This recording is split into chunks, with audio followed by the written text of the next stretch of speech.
ሃሽታግ ትሰማ ብላ ከዚህ በፊት ተደፍረው የሞቱ ሴቶች ወደ 6-7 የሚጠጉት እነሱ ፕሮፋይል አድርጋ ይሄንን በተለይ እንደውም ካየ ለጠቅላይ ሚኒስትሩ በቀጥታ ቴክስት አድርጉ የሚል ሜሴጅ ተናግራ ሰውም ብዙ ተከትሏታል። ግን አሁን ውጅንብር ተፈጥሯል ሰው ውስጥ ማለት ነው። በጣም የሚያውቁ ሰዎች፣ በጣም ንቃተ ህሊና ያላቸው ሰዎች ይሄ አካሄዳችሁ ልክ አይደለም። ከጀርባው ያለው ማን ነው የሚታወቅ ነገር ነው። ምንድነው ዓላማው ያሳስበኛል። የሆነ ነገር ገፍቶ መጨረሻ ላይ ወንዶችን ማስጠላት። ወንድ ማን ነው? ምንድነው እሱ? ዕቃ ነው ልግዛው እያለች ወንድን ስታንቋሽሽ ነበር። ለመከበር ማክበር ያስፈልጋል። መጀመሪያ እሷ እንዲከበሩ የምትፈልጉ ሴቶች እንዲከበሩ ወንዶችን በማቋሸሽ አይደለም፣ በማናናቅ አይደለም። አንድ ወጣት ልጅ 56 እናቶችን የደፈረ 56 የት ጆርዲ የምትባለዋ ልጅ ቅድም እንደገለጽከው አንደኛ በቅርብ ማለት ነው ነጉዬ በሚያስደንቅ ሁኔታ ኢትዮጵያን ስትረግም የለቀቀችው ቪዲዮ አለ። አሁን በቅርብ ቆሞ የሚማገት ጠበቃ፣ ተቀምጦ የሚፈርድ ዳኛ፣ ይዞ የሚያቀርብ ፖሊስ ባይኖርም ቢያንስ ራስን ጠብቅ። ዳኛው እምነት አለው፣ ጠበቃውም እምነት አለው፣ ፖሊሱም እምነት አለው፣ እናንተም እምነት አለን፣ ተመልካቹም እምነት አለው። ስለዚህ የሆነ ሶስተኛ አካል ህግ የምንለው አካል መጥቶ በፍርድ አደባባይ እስኪያቀርብልህ አይደለም መጠበቅ ያለብን። ነቅተህ ቤተክርስቲያንህን ጠብቅ፣ አካባቢህን ጠብቅ። ምልክቱን ነግረናል። ብፁዕ አባታችን ብፁዕ አቡነ ሕርያቆስ ያግዙናል። ጠቅላይ ስራ አስኪያጁ ነበር አይደል ስንል የነበረው። ግርግር ለሌባ ይመቻል ነው። የአዲስ አበባ ስራ አስኪያጅና ጠቅላይ ምንድነው እሱ ሊቀ ጳጳሱ ተነሱ። ለነዚህ ሰዎች የተመቸ ሊመስል ይችላል፣ ግን አንለቅም። ግርግር ለሌባ ይመቻል የሚለው እንዲህ እንዳሁኑ ተስማምተው አያውቁም። አብሮ ድርገቱ ላይ እየወረደ ሰው እየተፋፈረ እየተማማ መሆን መቻል የለበትም። ሆኖ እኮ አይደለም ታስቦ ራሱ መቆም የለበትም። ቅዳሴ መግባት የለበትም። የእውነት ለመናገር ብዙዎች ቦታ ቤተ መቅደስ እንዳትገባ ተብሎ ማስጠንቀቂያ የተሰጣቸው ሰዎች የሉ። ያንን ነው ደፍሮ ያወጡት እነ ወንድሞቻችን። የሃይማኖት ጎራ ለማስያዝ ሀገር ነው። እንደዚህ አይነት የዘመን መጨረሻ ታሪ ነካሪ ሲያልቅ ሚዲያ እዚህ አይነት ሰዎች በጣም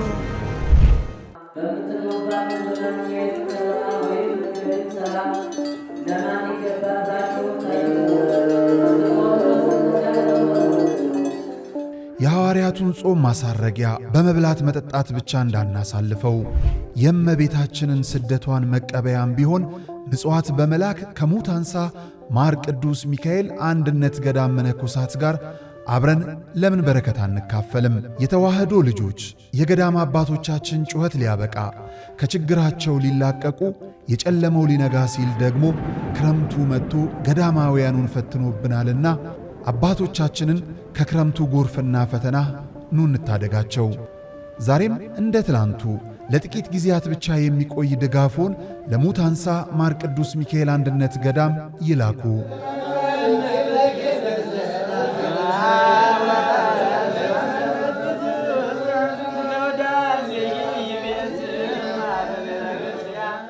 እምነት ፍጥነትና ጥራት መገለጫው ከሆነው ቴምር ፕሮፐርቲስ በመሃል ሳር ቤት አደባባይና መገናኛ ጫካ ፕሮጀክት ላይ መኖሪያዎትን እንሆ ይሎታል።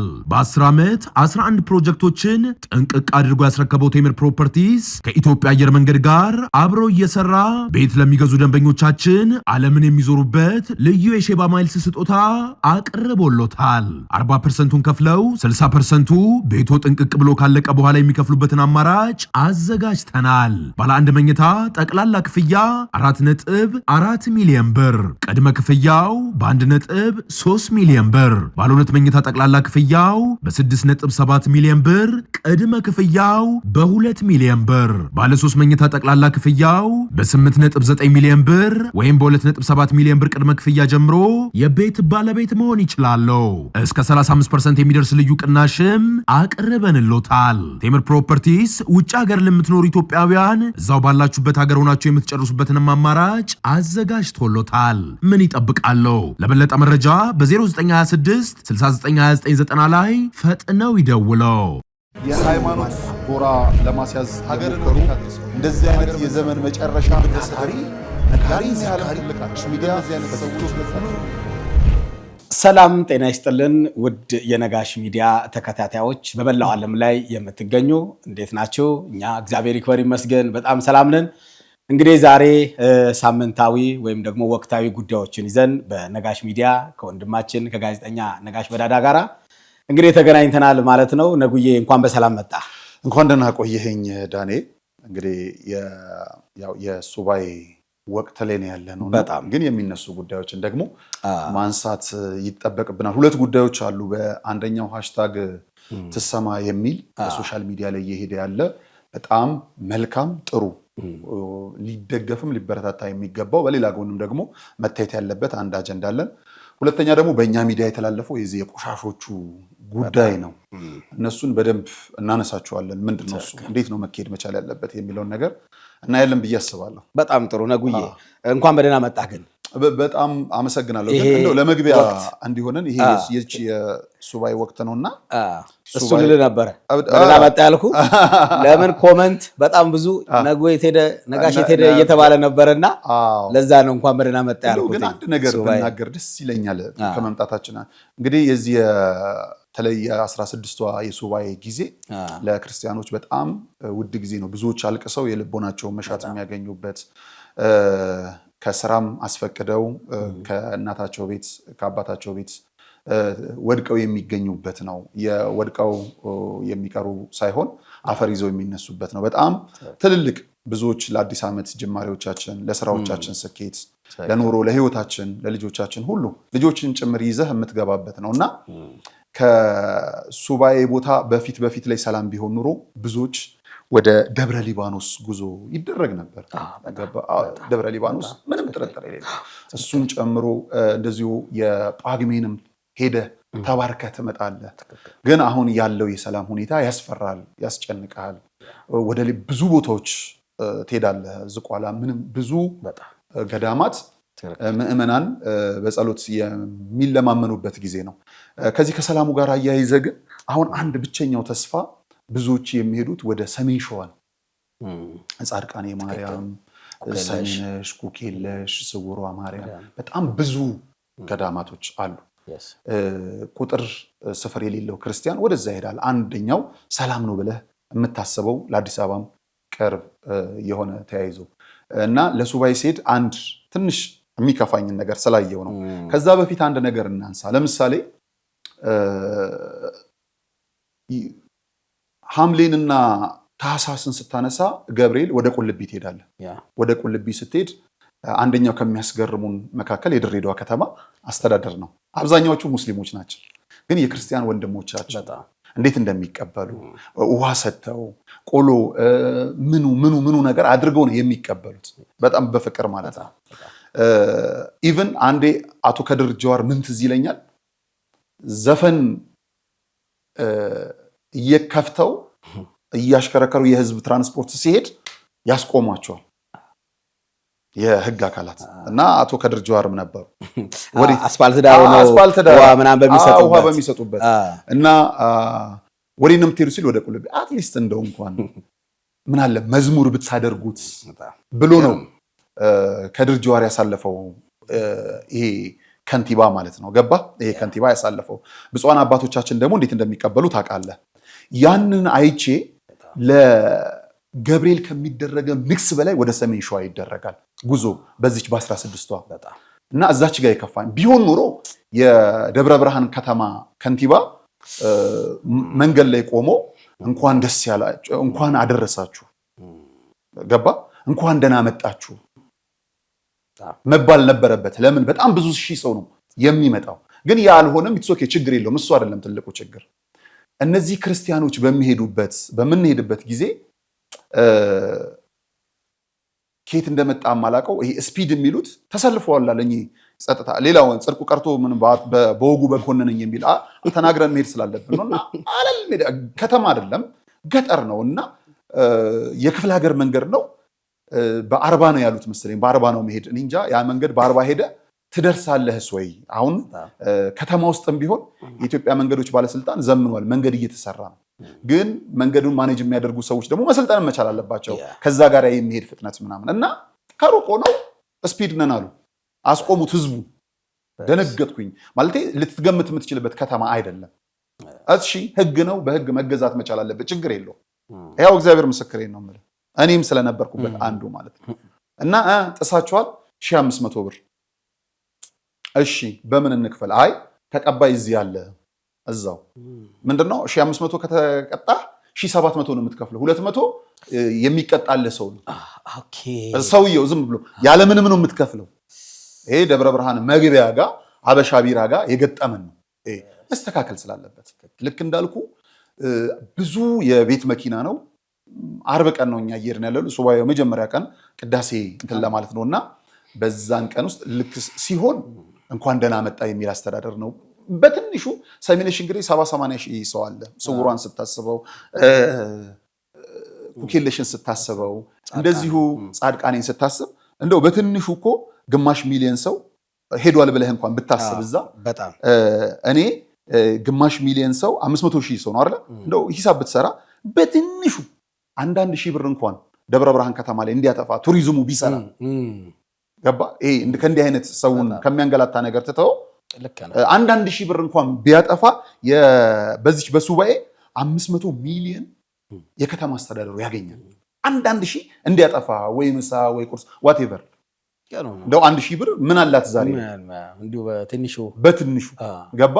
ይሄን ህዝብ በፍቅር ይዞ ከተማውን አስተዋውቀ ቱሪዝሙን አስተዋውቀ ምን ብለ እድል ስለሆነ በዓመት አንዴ የምትመጣ ስለሆነች እንደዛ አይነት ነገር ቢደረግ በጣም ደስ ይለኝ ነበር። በጣም ደስ ይለኝ እና ወደ 500 ሚሊዮን ይመጣል። እንደው በ1 ሺህ ብር እንኳን በ2 ሺህ ብታስበው ሰው ግን ሲሄድና ሲመጣ እንኳን 1 ሺህ ብር ያጠፋል በትንሹ። በዛ ማየት ትችላለህ። ግንስ እነዛ ይቀጡ የነበሩ ሰዎች 200 ብር ይቀበላሉ በአቬሬጅ። እንደው በቀን በዛ አካሄዳቸው እስከ 300 መኪና ያቆማሉ ብዬ አስባለሁ። ለምን የሚያስቆሙት ለመንግስት የሚገባውን ሳይሆን 200 የምትመጣው እንደው ምክንያቱም 300 መኪና በደንብ 200 መኪና እንኳን እንደው ቀጣን ቢሉ እኮ በ200 ብር ስታበዛው 40 ሺህ ብር አንድ ሰው ሰርቷል እዛ። ይሄ ነውር ነው። ለግለሰብ ነው የሚገባው 40 ሺህ ብር ገባ። በዛ ላይ ደግሞ ትክክል አይደለም። እንደው አለፍ ስንል ባንዲራውን ማይተህ ልብ የሚረጋጋባት ቦታ ገባ። ባንዲራ ይዘው ሙዳየ ምጽዋት ይዘው ለቤተክርስቲያን ምጽዋት የሚጠይቁ ምዕመናን ያሉበት ነው። ሰው በፍቅር በደስታ የሆነ ቦታ ነውና እንደው የደብረ ብርሃን ከተማ አስተዳደር እንደው ጽድቁ ቀርቶ በወጉ በከነነ መቀጣቱ ካለ እንዳይን ነገሮች ባይሰሩ እሱ ስለገጠመኝ የድሬዳዋና ያኛውን ስላየው ነው እንደ መግቢያ ያህል እንዲሆን ስላሰብኩ በጣም ነጉዬ ትክክለኛ መልከታ። በነገራችን ላይ አሁን ያልከው ሰዓት እላፊ መኮ አለ። በዛ አጋጣሚ እየተነዳ ካልወጣ በስተቀር ሰዓት እላፊ አለ በየኬላው ላይ ማለት ነው። ደግሞ ዞሮ የቅዱሳን ቦታ ነው ያ ሰሜን ሸዋ። በቃ አሁን አንዱ መጽናኛችን ያ ነው። የተረጋጋች ከተማ ናት። ህዝቡ ፍቅር ነው። አየሯም ወርቅ ነው። እንደምታየው ለኢንቨስትመንት ብትለው ለምን ብትለው ከተማ አስተዳደሩ ትልቅ ስራ እየሰራ እኮ ነው። በጣም ብዙ ስራዎችን እየሰሩ ነው። እንዲህ ግን መንግስትን ያዝ የሚያደርግ ወቅት ተጠብቆ እንደው ፕሮሞሽን የሚሰራው እንዲህ አይነት ጥፋት እኮ ሳይኖር ቀርቶ አይደለም ወደ ድሬዳዋ። የድሬዳዋ ከተማ አስተዳደር ግን በበጎ ነው ተቀብሎ ከተማዋን ፕሮሞት እያደረገበት ለክርስቲያኖችም ዌልካሚንግ ፊት እያሳየ ያለው ገባ። እዚህ ደግሞ እንደው መንግስትን የሚያስጠሉ ነገሮች እንዲህ አይነት ነገሮች ስራዎች መሰራት ባይኖር ቢታረም በጣም መታረም አለባቸው ብዬ አስባለሁ። እንግዲህ ይህንን ሰምተው ለሚያርሙ የከተማ አስተዳደሮች ክብር እንሰጣቸዋለን። እናመሰግናለን። እንደ ነጋሽ ሚዲያ ጥሩ መልእክት ተላልፈዋል። ሱባኤ እንዴት ነበረ? ድንቅ ነው። እንዴት አሳለፍከው? እስኪ አንድ ሳምንቷን እስኪ ባጭሩ እንዳስታጥስ። በጣም በሚያስደንቅ መልኩ ነበረ ቆይታችን። እንግዲህ አንዷን ሱባኤ ነው ቆይተን የመጣ ነው። የውስጣችን ያለ ብዙ ጥያቄ አለ። ዛሬ ጥያቄ የለም። ለግል ባይኖርህ ለሀገርህ እንደው ለሀገርህን እንኳን ባትፈልግ ለቤተሰብህ ለልጆችህ ብዙ ጥያቄዎች አሉን። ብዙ ጥያቄ አለን። ጠይቀናል። እመብርሃን ሁሉንም በጊዜው በልኮ ትመልሳለች። አንዱና ትልቁ ነገር እኔ የራሴ አንዱ ጤንነቴ ነው። ኦልሞስት 3 ወር ሆኖኛልና በጣም በሚያስደንቅ መልኩ ያዝልቀው ከእመቤቴ ደጅ እንደረገጥኩ ትልቅ መሻሻል አግኝቻለሁ፣ ለውጥ አግኝቻለሁና እግዚአብሔር ይረዳናል። አሜን አሜን። ነጉዬ ደስ ይላል። ሱባኤውን ያስጨርሰን። አሜን ያስጨርሰን። ወደ ዛሬ አጀንዳችን እንግባ። ነጉ ያው ሱባኤ ነው በእርግጥ ግን ደግሞ ልንዘል ነው የምንችላቸው አይደሉም እና በጣም መሰረታዊ የሆኑ ጉዳዮች ናቸው። በተለይም ደግሞ አሁን ሀገራችን ኢትዮጵያ ከገጠማ ትልቅ ከባድ ነገር አንደኛው የዚህ የፌሚኒዝም ጉዳይ ነው። በዚህ ጉዳይ ላይ እስኪ የተወሰነ መዳሰስ አለብን። ፌሚኒስት ምንድን ነው? ለሴቶች ጥቃት ለሚደፈሩት፣ ለሚገለሉት፣ ብዙ ዋጋ ለሚከፍሉት ደግሞ የሚቆመው ነገር እንዴት ነው መለየት አለበት። እና ሰሞኑ አንድ ሃሽታግ ትሰማ የሚል በጣም ከባድ ንቅናቄ ተደርጎ ነበረ እና ያንን ያስጀመረች ልጅ ጆርዲ የምትባል ልጅ ናት። ምናልባት አድማጭ ተመልካቾቻችን በደንብ ያውቋታል ብዬ አስባለሁ። በተለይም ሃሽታግ ትሰማ ብላ ከዚህ በፊት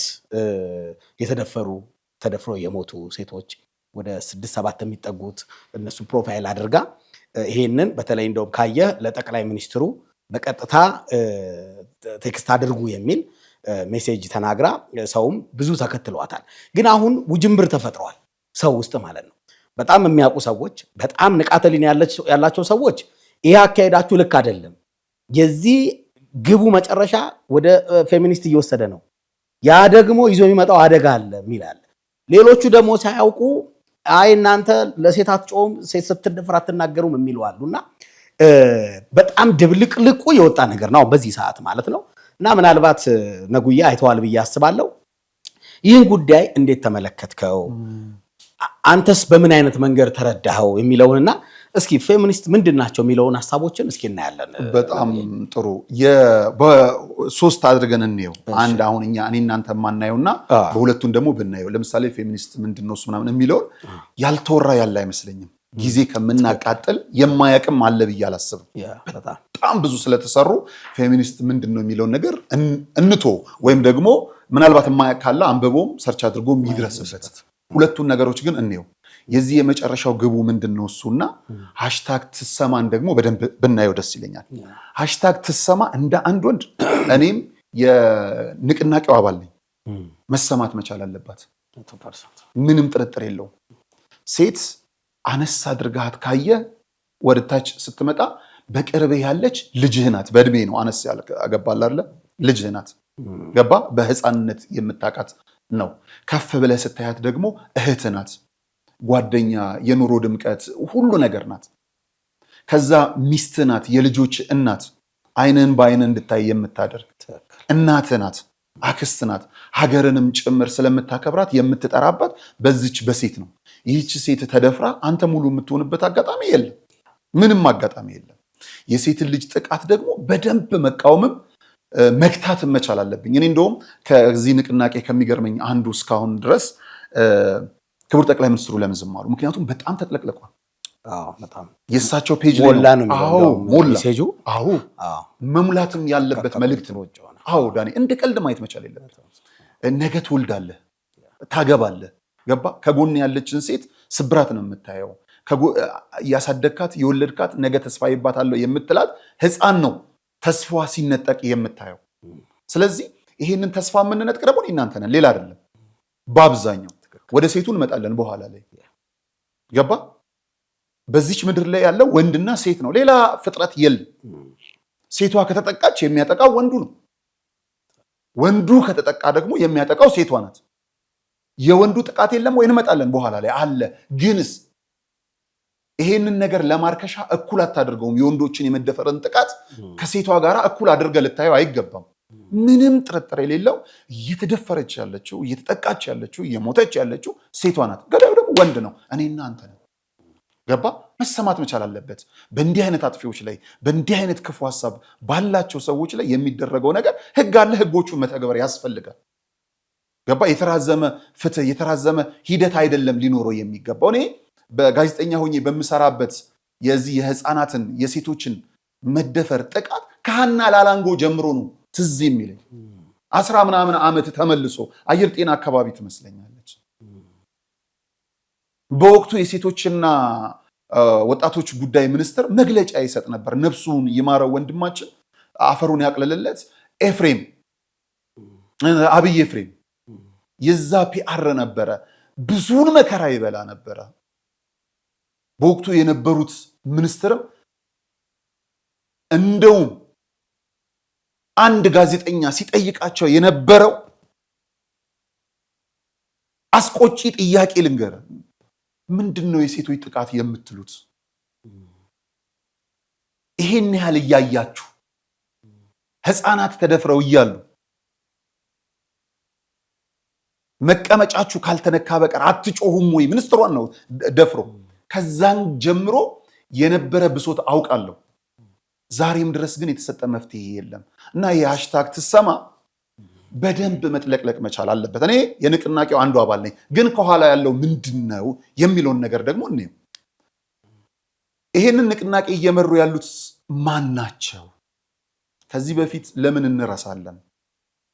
በቅርብ ጊዜ ውስጥ የዚህ የፌሚኒዝምን የሚለውን ሐሳብ ሲያራምዱ የነበሩ እህቶች በቪዲዮ ጭምር ሴቶች እርስ በርስ ሲላላሱ ስናይ የነበረበት ጉድ ተብሎ የተባለበት ዓመት አይመስለኝም።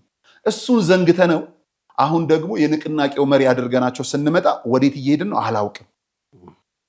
እኔ አትሊስት በቤቴ ውስጥ ሴት እንዳትጎዳ፣ ሴት እንዳትደፈር፣ ሴት እንዳትነካ፣ ሴት አንሳ እንዳትታይ፣ ሴት ምንም እንዳትሆንብኝ፣ ለምን እናቴ ናት፣ ለምን እህቴ ናት፣ ሚስቴ ናት፣ ልጄ ናት፣ የምችለውን አደርጋለሁ። አሁን ነገሩ ሁሉ አስጊ ነው። ለሆነ ነገር የሆነ ነገር እየተጣበቀ ወደ ነው ነገር ነው እየተወሰደ ያለው። ከጀርባ ያለውን ሰው ማጥናት ያስፈልጋል። ከፊት የመጣውን ዓላማ ግን መታገልና መደገፍ ያስፈልጋል። ዳንዬ በደንብ በሴት ላይ እኮ ጉዳት የሚያደርሰው ወንዱ ብቻ አይደለም፣ ሴቷም ናት። ጥቃት ማለት እያንዳንዱን ነገር ነው።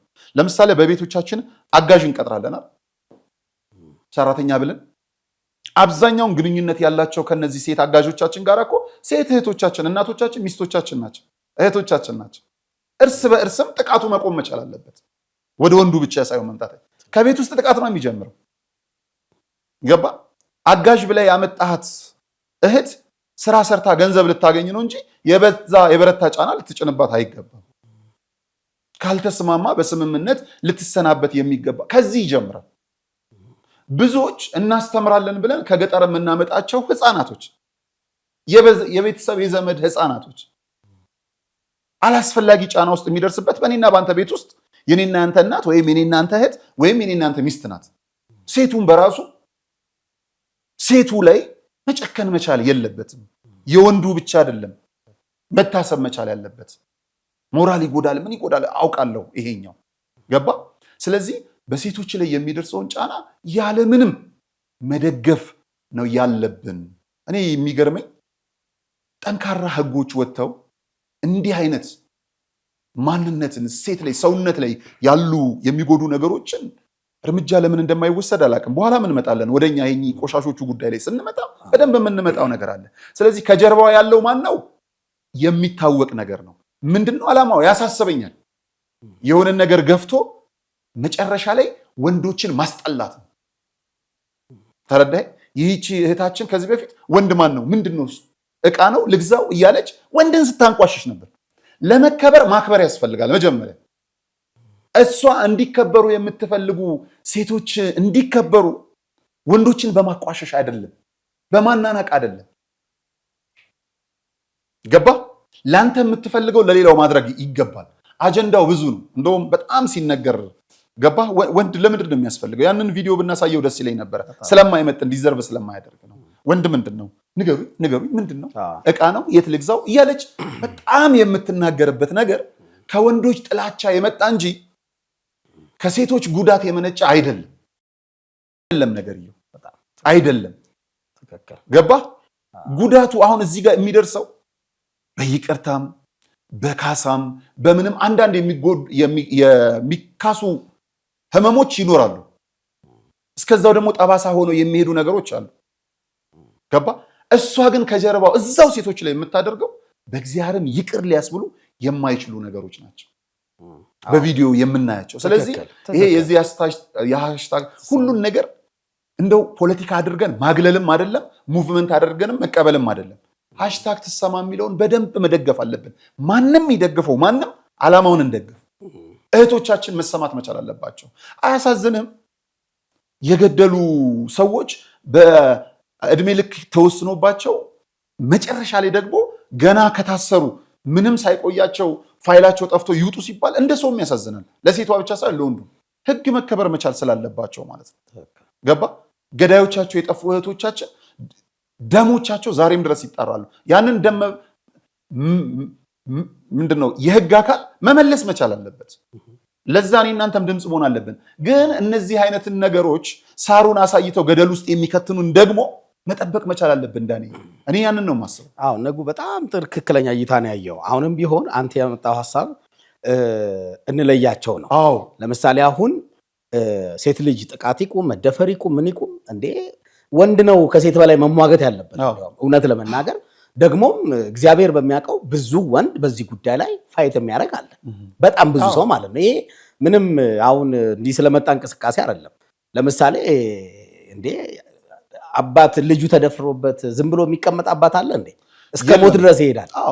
አሁን የነሱ ኢንቴንሽን ትክክል። ዛሬ ግን ልጁን የሚደፍር ደግሞ አባት እያየን ነው፣ በጣም በሚያሳዝን መልኩ። አሁን ምን መሰለ ነጉዬ፣ አሁን ማጆሪቲውና የተወሰኑ ሰዎች የሚያደርጉትን ነው መለየት ያለብን። ለምሳሌ አሁን እውነት ነው ወንድ ጥቃት ያደርጋል፣ አዎ እያየን ነው። ነገር ግን ሁሉም ነው ተብሎ በጅምላ ይፈረጅ። እሷ ላይ አንድ ነገር እሷ ላይ እንውሰድ። ሁሉም እስኪያደርገው ምንም ነገር መጠበቅ የለበትም። አሁን እኮ የቆሻሾቹንም ነገር በኋላ ስንመጣ ጥቂቶች ናቸው በቤተ ክርስቲያን ውስጥ የመጡት። ሁሉንም አይደለም የሚነካው፣ እንመጣበታለን። ሁሉም እስኪያደርገው ከጠበቅንማ ከባድ ነው። ተዳረስን ማን ለማን ይሟገታል? ብዙዎቻችን አሁን እንሟገት ነው። አሁንም ሴቷን የሚደፍሩት ጥቂቶች ናቸው። ጥቂቶቹስ እንዴት በምን ድፍረት በምን ሞራል አባት ልጁን ይደፍራል እንዴ? በማህበረሰብ በክፍለ ከተማ እኮ አይደለም አንድ መኖር ያለበት፣ በሀገር አንድ መኖር የለበትም ዳንዬ። 100% በሀገር አንድ መኖር የለበትም። ነውር ነው። ተረዳኸኝ? ሰምተናል እኮ የሁለት ዓመት ህፃን ልጅ የተደፈረች እኮ ሰምተናል። አያሳምምም? ትበላለህ? እስቲ ዝም ብለህ አስበው። ይኸውልህ ድሮ የምንሰማው በዜና ነበረ፣ ውጪ ላይ ዳንዬ ይዘገንንን ነበረ። አሁን በአካል እንዴ ድሮ እኮ ጎርፉን ናዳውን ምኑን በቲቪ ነበር የምታየው አይደለ? ይሄ በጣም አስቸጋሪ እንትን ተብሎ በዩቲዩብ ላይ የመጣ እኔ እኮ ያንን አስቸጋሪ የዝናብ ወቅት ሐዋሳ ላይ ለገብርኤል አይተነዋል። መዓት እኮ ነው፣ ቁጣ ነው፣ ጎርፎ ነው የሚመጣው። ተረዳኸኝ? የነዚህ ውጤቶች ናቸው። ጥቂቶች ያደረጉትን ለብዙሃኑ ሲባል እንሸፍናቸው በማለት ጥቂቶቹ ራሳቸው ጥቂቶችን ጨምረው ያባዛሉ፣ ይሄዳሉ። ጥቂቶችን ነው መኮነን ያለብን ብዙሃኖች። አሁን ግን እየተደረገው ያለው ለመከላከል ነው። ወንድን ለመከላከል አይደለም መሄድ ያለበት። ሴትን ከጥቃት ለማዳን ነው ወንድነቱን ማሳየት ያለበት እንጂ ኖ አብዛኛው ወንዶች እኛ እንደዚህ አይደለም ብለህ ራስን ኤክስፕሌን በማድረግ አይደለም መምጣት ያለበት። አንተ አታደርግም፣ አዎ አታደርግም፣ ታውቀዋለህ። ያደረገውን ግን ወደ ፍትህ አደባባይ በማምጣት ብዙሃኖቻችን ነው እዛ መሆን ያለብን። አሁን የጎዳን ጥቂት የምትለው ቃል እንደ ሀገር እየጎዳን ነው ዳንዬ። ጥቂት ሙስናው ላይ ስትመጣ ጥቂት ትላለህ፣ ፖለቲካው ላይ ስትመጣ ጥቂት ትላለህ፣ ቤተ ክህነቱ ላይ ስትመጣ ጥቂት ትላለህ፣ እንደዚህ አይነት ወንጀል ላይ ሲመጣ ጥቂት ትላለህ፣ የሆነ ነገር ላይ ስትመጣ ጥቂት ትላለህ። ጥቂት እያለን ጥቃት ደረሰብን በብዙ መልኩ። እኔም ያመኝ ያ ነው። ደግሞ የሚያሳዝነውና የሚያስገርመው ነገር ልንገርህ፣ እነዚህ ጥቃት አድራሾች እንዲህ አይነት ክርክር ይመቻቸዋል። ገባ? እንደዚህ አይነት የሚደግፏቸውን አሁን ለምሳሌ ብዙሃኑን አይወክልም ብለው የሚያስቡ ሀሳቦችን ፕሮሞት ያደርጋሉ እነዛ ጥቂት ሰዎች። ገባ? ጉዳዩ ባላንስ ወደ ማድረግ ይመጣና አጥፊዎች ወደ ፍርድ አደባባይ እንዳንመጣ ይደረጋል። ጥቂትም ቢባል ዳኔ ትክክል። አሁን በደጉ ጊዜ የምንተላለፋቸው ቃላቶች ነበሩ። በደጉ ጊዜ ማህበረሰብን ላለመበከል ምናምን የሚባል አሁን በየጎረቤታችን በየአቅራቢያችን እየሰማን ነው። የምናቃቸውን ልጆች እየተነጠቅን ነው። የምናቃቸውን ገባ? የምናቃቸውን ምናልባትም ደግሞ ወደ ሚዲያ የወጡት ሊሆን ይችላሉ። ያልወጡ ብዙዎች ናቸውና ብዙሃኑን ወንድ አይወክልም። አዎ አይወክልም። ገባ? ጥቂቶቹም ቢሆን ግን መኖር የለባቸውም። ብዙሃኑ ወንዶች ጥቂት ደፋሪዎችን፣ ጥቂት እንደዚህ ጥፋት አድራሾችን ወደ ህግ ማምጣት አለብን። ወደ ህግ ግን ስናመጣ ወንዱ ብቻ አይደለም አጥፊ፣ ሴቶቹንም ጭምር። ሰው በሰው ላይ ጥቃት ሊያደርስ አይገባም። ይሄ ነው ዋናው ሀሳቡ። ይሄ ነው በጣም ይሄ ገራሚ ገዢ ሀሳብ ነው። ትክክል ነጉዬ። እኔም አሁን ያልኩት ምንድን ነው፣ በተለይ ይችኛዋ ልጅ እንመጣባታለን። ቃል በቃል አንተም ቅድም ብለዋል፣ እንደዚህ እያደረገች አክት እያደረገች ትዳር ምንድን ነው? ቁምሳጥን ነው? ቅመም ነው? የእንትን የኪችን ዕቃ ነው እያለች የምትናገርበት ፓርት አለና ይቺ ልጅ እንደ አጠቃላይ ትዳር አያስፈልግህም፣ ወንድ ጠቅላላ ክፎች ናቸው የሚል ሀሳብ ነው ይዛ እየሄደች ቀጥታ። ለዛ ነው ጥቂቱ በሚያደርጉት ነገር ማጆሪቲው ለምን ሰው ምክንያቱም ትደነግጣለህ። ወንድም አለ፣ አባት አለ፣ ቤተሰብ አለ። ያስደነግጣል እንዲህ አይነት አካሄዶች ማለት ነው። በነገራችን ላይ እንዲህ አይነት ነገሮች ነጉ ምናልባት በዚህ ሳምንት ሰምተህ ከሆነ አላውቅም፣ አባት ልጅ በሚደፍርበት ዘመን ያልከው እንደሱ ብቻ አይደለም። አሁን ተገልብጧል። የሚገርም አንድ ወጣት ልጅ 56 እናቶችን የደፈረ 56 የት እዚሁ አዲስ አበባ ተይዟል። አሁን የሚገርም የምርህን ነው ድንግልን ተይዟል። እና ምንድነው የሚያደርገው? እንደ መንፈሳዊ ሆኖ ነው አክት አድርጎ ይመጣና እናቶች ጋር መኪና ይዞ እጣን ጧፍ የሚሸጡ አሉ አይደል? ቤተክርስቲያን ደጅ ላይ ልክ ሰብስበው ቃል ይሄዱ ሲሉ እንዴ እናታችንን አግዞታኑ ሊሸኙት ይልና ይዞ ይሄዳል። እና ሲደፍራቸው እናቶችን ቪዲዮ ይቀርጻል ራሱ ማለት ነው። የሚገርም ወጣት ነው ልጁ። እና አጋጣሚ አንዲትን እናት ደፍሯት ይዟት የሄደበት ቦታ ላይ ጥሏቸው ሊሄድ ሲል መቆም ያቀታቸውና ሲወድቁ እዛ ጋር ያሉ ሰዎች ምንድነው ምናምን ብለው እሱ አስነሶ መኪናውን ሲሄድ ታርጋውን ያነሱታል። ከዛም በኋላ ያን ታርጋ በትነው ማስፈለግ ጀመሩ ማለት ነው። መጨረሻ ላይ ደረሱበት። በፖሊስ በመናምን ተያዘ። ታሪኩን ለማሳጠር መጨረሻ ላይ ቪዲዮ ሲታይ ስልኩ ተከፍቶ ሲታይ 50 ምናምን እናቶችን ደፍሯል። ቪዲዮም ራሱ እዛው ተይዞበታል ማለት ነው። እንዲህም አለ እዚህ አዲስ አበባ። አሁን በዚህ ሳምንት አሁን ሰሞኑ በጣም የሚገርም ማለት ነው። በጣም ሬዲዮ ላይ ሁሉ መነጋገር ሬዲዮ ላይ ተነግረዋል። የሃይማኖት ጎራ ለማስያዝ ሀገርን እንደዚህ አይነት የዘመን መጨረሻ ታሪ ነጋሪ ሲያልቅ ሚዲያ እዚህ አይነት ሰዎች እምነት ፍጥነትና ጥራት መገለጫው ከሆነው ቴምር ፕሮፐርቲስ በመሃል ሳር ቤት አደባባይና መገናኛ ጫካ ፕሮጀክት ላይ መኖሪያዎትን እንሆ ይሎታል። በ10 ዓመት 11 ፕሮጀክቶችን ጥንቅቅ አድርጎ ያስረከበው ቴምር ፕሮፐርቲስ ከኢትዮጵያ አየር መንገድ ጋር አብሮ እየሰራ ቤት ለሚገዙ ደንበኞቻችን ዓለምን የሚዞሩበት ልዩ የሼባ ማይልስ ስጦታ አቅርቦሎታል። 40%ቱን ከፍለው 60%ቱ ቤቶ ጥንቅቅ ብሎ ካለቀ በኋላ የሚከፍሉበትን አማራጭ አዘጋጅተናል። ባለ አንድ መኝታ ጠቅላላ ክፍያ 4.4 ሚሊዮን ብር፣ ቅድመ ክፍያው በ1.3 ሚሊዮን ብር፣ ባለ ሁለት መኝታ ጠቅላላ ክፍያው በ6.7 ሚሊዮን ብር፣ ቅድመ ክፍያው በ2 ሚሊዮን ብር፣ ባለ 3 መኝታ ጠቅላላ ክፍያው በ8.9 ሚሊዮን ብር ወይም በ2.7 ሚሊዮን ብር ቅድመ ክፍያ ጀምሮ የቤት ባለቤት መሆን ይችላሉ። እስከ 35% የሚደርስ ልዩ ቅናሽም አቅርበንሎታል። ቴምር ፕሮፐርቲስ ውጭ ሀገር ለምትኖሩ ኢትዮጵያውያን እዛው ባላችሁበት ሀገር ሆናችሁ የምትጨርሱበትንም አማራጭ አዘጋጅቶሎታል። ምን ይጠብቃሉ? ለበለጠ መረጃ በ0926 692990 ላይ ፈጥነው ይደውለው።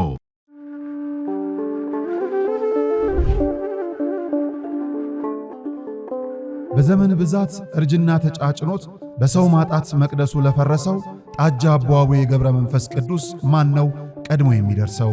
ምድሩ ለምለም ሀገሩ የጀግና ጦርነት ፈተነው እንጂ የማያውቅ ልመና። ዛሬ ግን አዛውንቶቹ ጉልበት ከርቷቸው፣ ወጣቶቹ ግራ ገብቷቸው የአቡዬ ቤተ መቅደስ ሊፈርስ ተቃርቧልና ስለ አቡዬ ብላችሁ የጻድቁን ቤተ መቅደስ እንገንባ።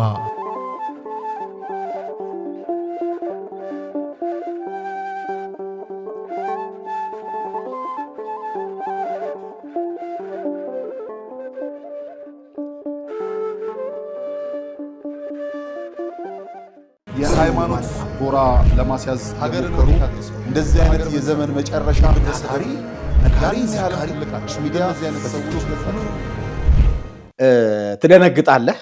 ወጣት ልጅ እነዚህን ከ70 ዓመት በላይ የሆኑ እናትን በዚህ ልክ መድፈር ማለት በጣም ያሳዝናል። ልጅቷ ሬዲዮ ላይ የምትሰራ ልጅ ናት እና እዛ ላይ ገብተው ነግረዋት ነው ሐሳቦቹን ማለት ነው። እና ይሄ ጉዳይ እንዳልከው ነው፣ እንደቀል የሚታይ አይደለም። ግን የሉም አንልም አሉ፣ መሟገት አለብን። አሁን ይሄ ልጅ ታሰረ፣ ግን መጨረሻው ምንድነው? ከታሰረ በኋላ ስንት ዓመት ይፈረድበታል? ምንድነው የሚሆነው? አሁን እኮ ነጉዬ እንደሚያረጉ ሰዎች እኮ ይያዛሉ። ግን ምንድነው መቀጣጫው? ምንድነው የሚደረገው? ምናልባት ነጉዬ ሰሞኑ ስላልነበርክ ብዙም ከኢንፎርሜሽን ራቅ ስላልክ እንጂ በዚህ ደግሞ 2 ቀን 3 ቀን ውስጥ ሳውዲ አረቢያ ላይ አንዲት ኡጋንዳዊ ሴት ከማዳሟ ባል ጋር እንዲሁ ጸያፍ የሆነ ነገር ስታደርግ ማዳሟ ተከታትላ፣ ያው አድማጭ ተመልካቾች አይተውታል ብዬ አስባለሁ። በጣም ተዘዋውሯል ቲክታክ ላይ። ምን አደረገቻት? በጣም በሚያሳዝን ሁኔታ ለመግለጽም ይከብዳል እንዴት እንደገደለቻት ኡጋንዳዊቷን ማለት ነው። ከባሌ ጋር ሩካቤ ያደረግሽበትን ብልት እቆራርጠዋለሁ ብላ ከዚህ ከወገቧ በታች ቆራርጣት ማለት ነው። እና በቪዲዮ ለቀዋለች። የሚገርም ማዳሟ ማለት ነው፣ እየቀረጸች እየገፈፈች ማለት ነው። መጨረሻ እግሯን ቆርጣ ምን ብላ ገላታለች። በዚሁ አጋጣሚ ማለት ነው። የሚሰማው ነገር በጣም ከባድ ነገሮች ናቸው እና ለአይምሮ በጣም ከባድ ነው፣ የሚያስጨንቅ ነገር ነው። ወደ ሀሳባችን እመጣለሁ። ምንድን ነው ብዙ ጉዳዮችን ነው እንደዚህ እየሰማን ያለ ነው። በጣም ነውር የሆኑ ነገሮች ነው እየሰማን ያለ ነው።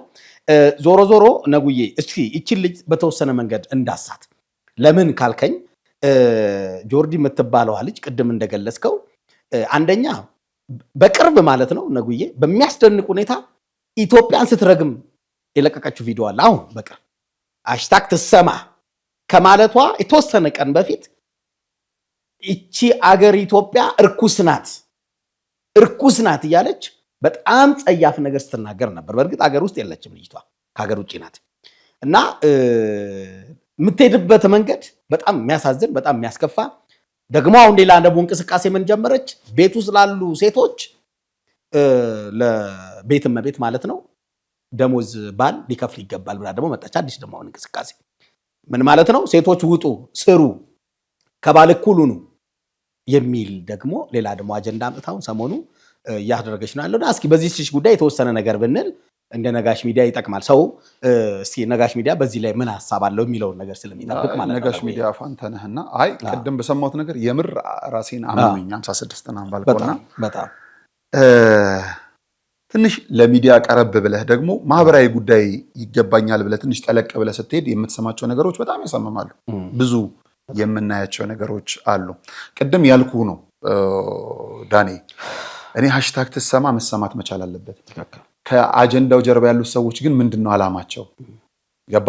አንድ ቅዱስ ነገር ይዘው ለመተው ብዙ እርኩስ ነገሮችን የሚሰጡ ሐሳቦች ልብ ውስጥ ለማግኘት ነው። ትላንትና ይቺን ሴት ልናያት ይገባል ብለን በተወሰነ መልኩ ጥያቄ እየጫርን የመጣን ሰዎች አሁን ጀግና ወደ መባል ደርሳለች። ጊዜ እንደዚህ ነው። ጊዜ እንደዚህ ነው። ማንን እንደምናጀግን አላውቅም ዳኔ፣ በጣም አዝናለሁ። ማንን እያጀገንን እንደሆነ አላውቅም።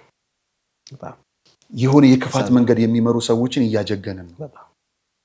ሀገር ተሰምቷቸው ወይ ሃይማኖት ወይ ነገን ብለህ በገባህ ልክ ለማስረዳት የሚሄዱ ሰዎችን ደግሞ በቁም መኖራቸውን እስኪጠሉ ድረስ የምናንቋሽሸው እስከ መቼ እንደሆነ ዋጋ ያስከፍለናል። ዋጋ ያስከፍለናል። አንተ የራስህን ጠብታ ጥለ መሄድ ነው። ይህቺነት የምንናገርበት ለመጥላት ወይ ለማስጠላት አይመስለኝም። አይደለም። ዓላማውን ስለተረዳን አካሄዱ ምን ስለሆነ ስለገባን ትክክል አይደለችም ልጅቷ፣ እንድትመለስ ንገሯት። ሀገርን ሰው አይረግም፣ ትውልድን ሰው አይረግም። ራሷ ሴትን አታጠፋም። ግንስ ከፊት ቀድሞ ደግሞ እያወጣች ያለችው ሐሳቡ ጥሩ ነው።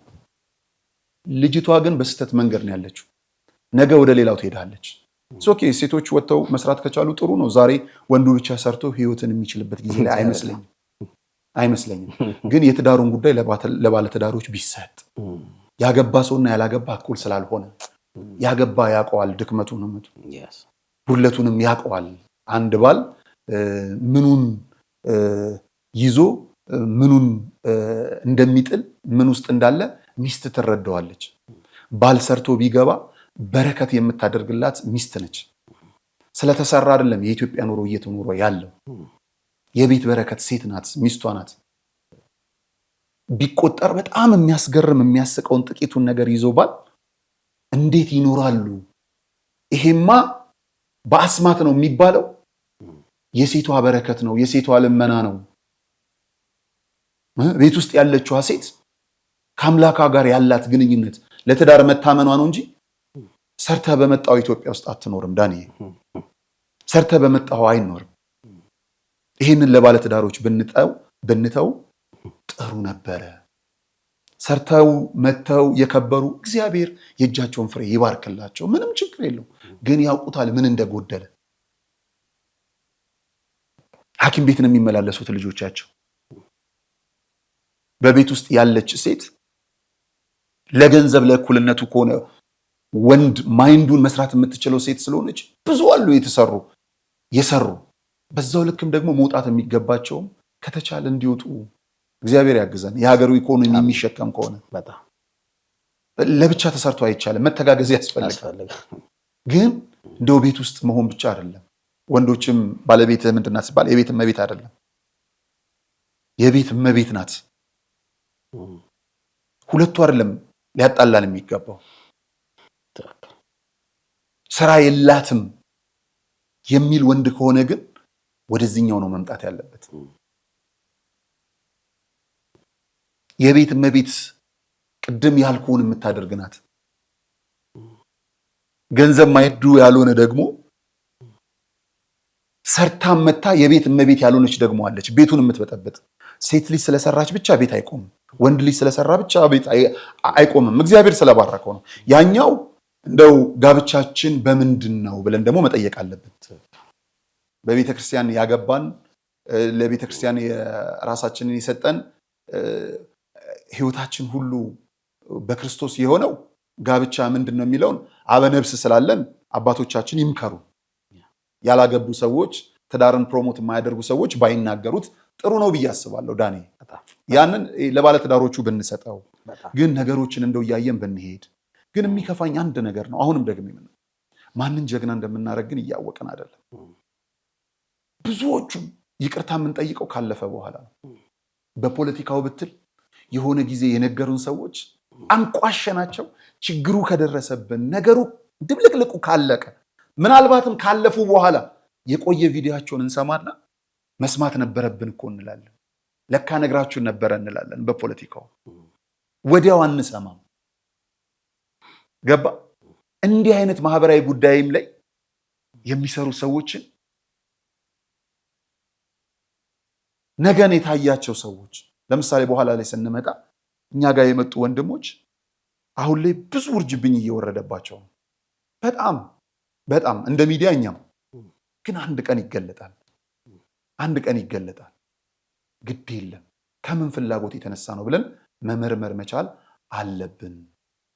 አሁን ይቺን ይሄ የሃሽታግ ትሰማ ፕሮሞት የምታደርገውን ሴት ጀግና አድርጎ የሚያይ ሰው ይገርመኛል። ሐሳቡ ትክክል ነው፣ ግን የተፈጠረ አዲስ አይደለም። ከዚህም በፊት ነበረ፣ የሚሰማ ስለጠፋ እንጂ የነበረ ነው። ይቺን ሴት ጀግና አድርጎ የሚቀበል ፍላጎቱ ምንድን ነው ብለህ መመርመር ያስፈልጋል። ወንድን ማስጠላት ወንድ አያስፈልግም። ትዳር አያስፈልግም። ትዳር አያስፈልግም። ባል አያስፈልግም። ባል አያስፈልግም። ወደ ሃይማኖትም ሄዷል። ሃይማኖት ላይም ገቡ ብዙ ነገሮች። የዚህ መነሻ ደግሞ ሃይማኖት ራሱ ሴት ትጨቁናለች የሚል ነው ብለው አንደኛው እቺ ልጅ ጭምር ነው ካለማወቅ ነው እሱ እቺ ልጅ ጭምር ነው ያለችው። ይሄንን ፍልስፍናው ምኑ ስለሚፈልግ ነው። የሃይማኖቱን ገባ እሱ የሃይማኖቱን ማወቅ ነው። ቤተክርስቲያንን እኮ የምትጠራው ቤተክርስቲያናችን በሴት ነው። ቅድስት ሥላሴ ምንለው ማወቅ መረዳት ነው። ይሄ ካለማወቅ የሚመጣ ስለሆነ አውቀው የሊቃውንት ንግግር ላይ ነው ቤተክርስቲያን እንዲህ ትላለች አትልም የምትለው የምትናገረው። የተራ ሰዎችንማ ምንም እሱን እና በዚህ ነው ወደዛኛው ጉዳያችን ደግሞ ብንገባ ደስ ይለኛል። እግዚአብሔር እንግዲህ ልቦና ይስጠን ነው። አድማጭ ተመልካቾቻችን ሁለቱን ጎን እንለየው። ፌሚኒዝም ሌላ ነው፣ የሴቶች ጥቃት ደግሞ ከጎናቸው መቆም ሌላ ነገር ነው። ሁላችንም መቆም አለብን የሚል ነው። እንግዲህ ሁለተኛው ሐሳብ ነጉዬ ተያያዥነት ያለው ነው። ምናልባት በቅርብ እዚሁ ስቱዲዮ መጥተው በተለይ በነጋሽ ሚዲያ ላይ በግብረ ሰዶማዊነት የታሙ ሰዎች በቤተክርስቲያን ውስጥ አካባቢ ውርውር እያሉ ነው። እንደዛም ብቻም ሳይሆን እነዚህ የነበሩ ወጣቶችን እስከ ማሳሰር ደርሰዋል የሚል ከዚህ ቆንጆ የሆነ ሐሳቦች ተነስተው ነበረ። ይህ ሐሳብ ወደ ህዝብ ጋር ሄዶ በጣም የሚገርም ነገር በኔ ግምገማ 95% በጣም ሰው ጋር ሰክሰስ ነው የሆነው። ይሄ ሐሳብ ማለት ነው ትክክለኛ ሐሳብ ነው፣ መነሳት ያለበት ነው የሚል ነበር። ኮመንቱም ቲክታክ ላይም ብዙ ነገሮች ላይ እኔ ባየሁት ነው የምነግርህ። ነገር ግን ደግሞ ሌሎች ደግሞ በግልባጩ እንዴት እንዲህ ይባላል፣ እንዴት እንዲህ ይወራል፣ ቤተክርስቲያንን እኮ ማሰደብ ነው፣ ቤተክርስቲያንን አሳልፎ መስጠት ነው፣ ዝም ብላችሁ ማለፍ ስትችሉ ውስጡ መሄድ ስትችሉ የሚል ደግሞ ሐሳብ ተነስቶ አንዳንድ በግለሰብ ደረጃም ስም ማንጠቅስ ወጥተው በጣም አንዳንድ ካሳቁኝ ነገሮች አንዱ ያንተን ስም ብጠቅስ ችግር የለው ስም ስለሚታወቅ አደባባይ እና ያ አካል የሚናገረው ነገር ምንድነው? ይሄ አጀንዳ ይዘው የመጡት አለ በዚህ ሚዲያ የተላለፈውን ነው። የአገዛዙ ቅጥረኞች ናቸው ይላልና የወቅቱ የመንግስት ቅጥረኛ ናቸው እና ብሎ ቀጥታ ነጋሽ በዳዳ አለ የአገዛዙ ቅጥረኛ ነው። ምን ይሆናል መሰለህ ተናገረና ደካማ ሰዎች ወይ በብሔር ይመጡብሃል። ቤተክርስቲያን ብሔር የላት በፖለቲካ ይመጡብሃል። ሰምቼዋለሁ፣ አይቻቸዋለሁ። በጣም ትልቅ ሰው ናቸው ያንን ያሉት። እድሜ ይስጣቸው ለንስሐ፣ በእውነት እድሜ ይስጣቸው። ያገዛዙ ቅጥረኛ እሳቸው እኔ እንጃ ከሆነ ምንም ችግር የለውም። ምንም አገዛዙ ሰው እኮ ነው። ሌላ ምንም እንትን የሚል ነገር አይደለም። ስርዓት ነው፣ ገብተህ ታስተካክላለህ ምናምን። እንዴት እንደተረዱት አላውቅም። ከፖለቲካ ጋር ለማያያዝ ስለፈለጉ ይመስለኛል። ችግር የለውም ግን ብንፈልገው አሁን አገዛዝ ውስጥ ያሉት ሰዎች ያስገቡናል ወይ ነው አሁን ላይ ጥያቄው። ሰው የጎደላቸው ስለማይመስለኝ ማለት ነው። ሰው የጎደላቸው ስለማይመስለኝ እሱን ችግር የለውም። ነጠላ አጣፍተው ምናምን ነገር ግን ውሸት ነውር ነው፣ አይደረግም። እኛ 6 ዓመት እስካሁን በሰራንበት በጣም ከሚያስደስተኝ ነገር አንዲትም ቀን ሰውም ለመጉዳት ውሸትም ለመዋሸት ብለን ይሰራ ነው የለም። እንደውም ነጋሽ ሚዲያ የእውነት መልክ ብለን ነው የምናስብ። ያመንበትን ጉዳይ ለመስራት የማንንም ሙገሳ ፈልገን አናቅም። የማንንም ወቀሳ ፈልገን ደግሞ አንቆም። እንሰራዋለን፣ እንሄድበታለን። ስለዚህ ምንም ዲቴል ማን ምን አለ የሚለውን ነገር ያላየ ነው። ለዛ ነው እኔ የሚያሳስበኝ ዕለት ዕለት የሚያሳስበኝ የቤተክርስቲያን ጉዳይ ነው። በእርግጥ ነጉዬ አንተ ላይ ብቻም ሳይሆን እንዲያው እንዳጠቃላይ እንድትረዳው የምፈልገው የተወሰነ ገብቼ ቼክ ሳደርገው አባ ገብረ ኪዳንን ያገዛዝ ቅጥረኛ ናቸው፣ አቡነ ኤርሚያስን ብዙ ሰዎችን አድርገዋልና ለዛ ነው ለነሱ ሰዎች ዝርዝር መስጠት አልፈልግም። ሰይጣኑ ያለው ዝርዝር ውስጥ ዝርዝር ላይ አንገባም፣ ብዙዎችን አንገባም። አላማችን ምንድነው? ወደ ሶሻል ሚዲያ የመጣ ጉዳይ ሐሳብ ይሰጠበታል፣ በበጎም በክፉም። ወደ ሶሻል ሚዲያ መተናል። ለምን ተሰጣንልም? ይቻላል፣ መብት ነው፣ ሰው እንደመሰለው። ግን ነገርን ከምንጩ ከስሩ ደግሞ መቅዳት ጥሩ ነው፣ ያስፈልጋል። በዛ አግባብ እንሄዳለን። ለምሳሌ ከደብረመዊ ቅዱስ ሚካኤል ወይም አዲሱ ሚካኤል ወንድሞቻችን ለአሁን በአገልግሎት በጣም ዋጋ የከፈለ ዘማሪ ብርሃኑን ጨምሮ ሌሎች ወንድሞቻችን እዚህ የመጡበት ጉዳይ ሰው ለማሳጣት አይደለም፣ ራሳቸውን አሳልፈው ለመስጠት ነው። ደሞም ሰጥተዋል፣ ታስረዋል። እግዚአብሔር ጣልቃ ገብቶ ባይፈታው ኑሮ የ4 ወር ነበር የተፈረደባቸው፣ በ4 ቀናቸው እንዲወጡ በይግባኝ ማለት ነው። ነገሩ ይሄን ያህል ነው። ታስረውበታል። እነ ቴዶ ዘሩፋይል፣ ሌሎች ቲክታከሮች እነ ብሩክ ሆዳ እና ያለፋ ነበረ እንትን ላይ የተደረገውን ምንድነው ፈረንሳይ ለጋ ሲሆን እዛ ቤት ውስጥ የተያዘውን ምንድነው የተደረገው? ዛሬ አውጡ ካላወጣችሁ አውጥተህ ምንድነው የምታደርገው? ህግ ምን አድርጓል? ምን ተደርጓል? ንገረኝ። ምን ተደርጓል? አሁን ራስን አድን ነው እያለ የመጨረሻ ማስጠንቀቂያ። ቆሞ የሚማገት ጠበቃ፣ ተቀምጦ የሚፈርድ ዳኛ፣ ይዞ የሚያቀርብ ፖሊስ ባይኖርም ቢያንስ ራስን ጠብቅ። ዳኛው እምነት አለው፣ ጠበቃውም እምነት አለው፣ ፖሊሱም እምነት አለው፣ እናንተም እምነት አለን፣ ተመልካቹም እምነት አለው። ስለዚህ የሆነ ሶስተኛ አካል ህግ የምንለው አካል መጥቶ በፍርድ አደባባይ እስኪያቀርብልህ አይደለም መጠበቅ ያለብን። ነቅተህ ቤተክርስቲያንህን ጠብቅ፣ አካባቢህን ጠብቅ። ምልክቱን ነግረናል፣ ሰዎቹ ተነግሯል። መጠበቅ ነው፣ መንቃት። እንደኛ ፖሊሱም ግራ ገብቶታል፣ ቸግሮታል፣ ብዙ ነገሮች ስላሉት ይሄንን ነገር ሄድ ብለን እንየውና በደንብ እንመጣበታለን። ዳኒ በጣም የሚገርም ነው። እኔና ሊቀ ትጉሃን መምህር ደረጀ ነጋሽ ዞንዬ 15-16 ዓመት ይሆነናል። ዛሚ ሬዲዮ ላይ ሆኜ ነው እውቅናችን። ይሄን ያህል ጊዜ ከዛ በፊት እኔ ትዝ ይለኛል ቸርችል ላይ ቁጥር 2ን ሲያስመርቁ የተገናኘ ነው። የግብረ ሰዶማያን ይመስለኝ ቸርችል ሆቴል፣ ዛሬ ስለሌለ መናገር ስለምንችል ያለ አይመስለኝም፣ ሆቴሉ አለ አይመስለኝም። እዛ ላይ ነው ሲያቀርቡ የተገናኘ ነው ለመጀመሪያ ጊዜ። ከዛን ጊዜ ወዲህ በዚህ ጉዳይ ኮንሰርን አድርጎኝ እያገለገልኩ እየተዋጋው እየተሟገጥኩ ያለው ወጣት ነኝ። አዲስ አይደለም። ለዚህ ለአሁኑ ለሰሞኑ አንዳንድ ሰው ያልተረዳ ሰው አለ። አዎ አንዳንዴ ያናድደኛል። ሊቀትጓን መምህር ደረጀ ነጋሽ ዘወይንዬ እኔ እስከማውቀው የአንገቱን ወርቅ ጭምር ሸጦ ይሄንን ለመሟገት ብቻውን ሰው ሳይኖር ብቻውን እኔ እስከማውቀው ቢሮ ከፍታል፣ ይዘጋል። ቢሮ ኪራይ እንኳን የሚከፍል አልነበረ። በሄድኩበት ሚዲያ የማግዝ ከመሰለኝ ስለ ኢትዮጵያ ያላነሳሁበት ቦታ የለም። ስለ ግብረ ሰዶማውያን መቃወም ያልጠየቅኩበት የለም። ዛሚ የሚባል ዜናዎቼ፣ ፕሮግራሞቼ እኚህ ናቸው። መምህር ደረጀ ነጋሽ ዘወይንዬ ስለ ሃይማኖት ጉዳይ አውርተን አናውቅም ሚዲያ ላይ። ከዛ ወጥቼ ናሁ ብገባ ናሁ ላይ ኢንተርቪዎችን ማየት ይቻላል። ከዛ ወጥቼ ፕራይም ሚዲያ ላይ በምሰራበት የመጀመሪያ ፕሮግራሜ ስለ ኢትዮጵያ ጉዳይ ነው፣ ስለ ግብረ ሰዶም ነው የምናወራው።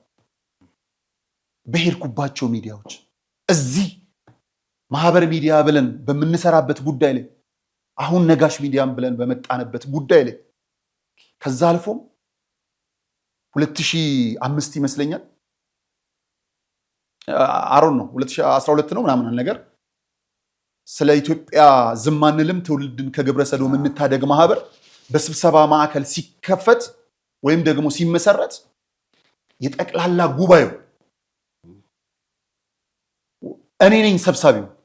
አሁን ዛሬ ድረስ እኔ ነኝ ሰብሳቢው። መምህር ደረጀ ነጋሽ ዘወይንዬ ፕሬዝዳንት የሆኑበት እኔ ነኝ። ለዛሬ አይደለም፣ ከሀገር ውስጥ እስከ ውጪ ጥናት የሚያደርጉት መምህር ደረጀ ነጋሽ ዘወይንዬ ድካማቸውን ተሸክሞ ደክሞ ይሄ ነገር ይመለከታል ብሎ የጠራ የለም። በዚህ ጉዳይ ስንሰበሰብ እንድንበተን ነበር የሚደረገው። ከሀገር ውጭ ይወጡ አሉ በጣም ብዙዎች። እንደ መምህር ደረጀ ነጋሽ ዘወይንዬ የደከማለ ወይ ንገረኝ። ለድካሙ እውቅና ለሀገር ነው የለፋው ተብሎ የተመሰገናለ? ሚኒስትሮችን ይናገራል አሉ። ቤተ ክህነቱን ጠብቁ፣ ቤተ እምነት ጠብቁ ያልተለፈለፋለ? አንዱ ጠርቶ የጠየቀዋለ? የለም።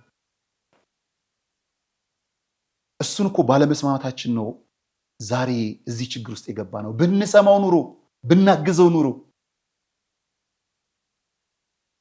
ለ2 ዓመት ይመስለኛል ቢሮ ኪራይ የከፈለልን አልፎዝ ህንፃ ላይ አርቲስቶቹ ተረባርበው እነ ይገረም ደጀኔ፣ እነ ሸዊት፣ እነ ቲጂ፣ እነ ፀሐይ ህይወት በኢትዮጵያዊነት የማይደራደሩ የኪነ ጥበብ ባለሙያዎች ዋጋ ከፍለው 2 ዓመት ያስቀጠሉት። ከዛ በኋላ እኮ የለም።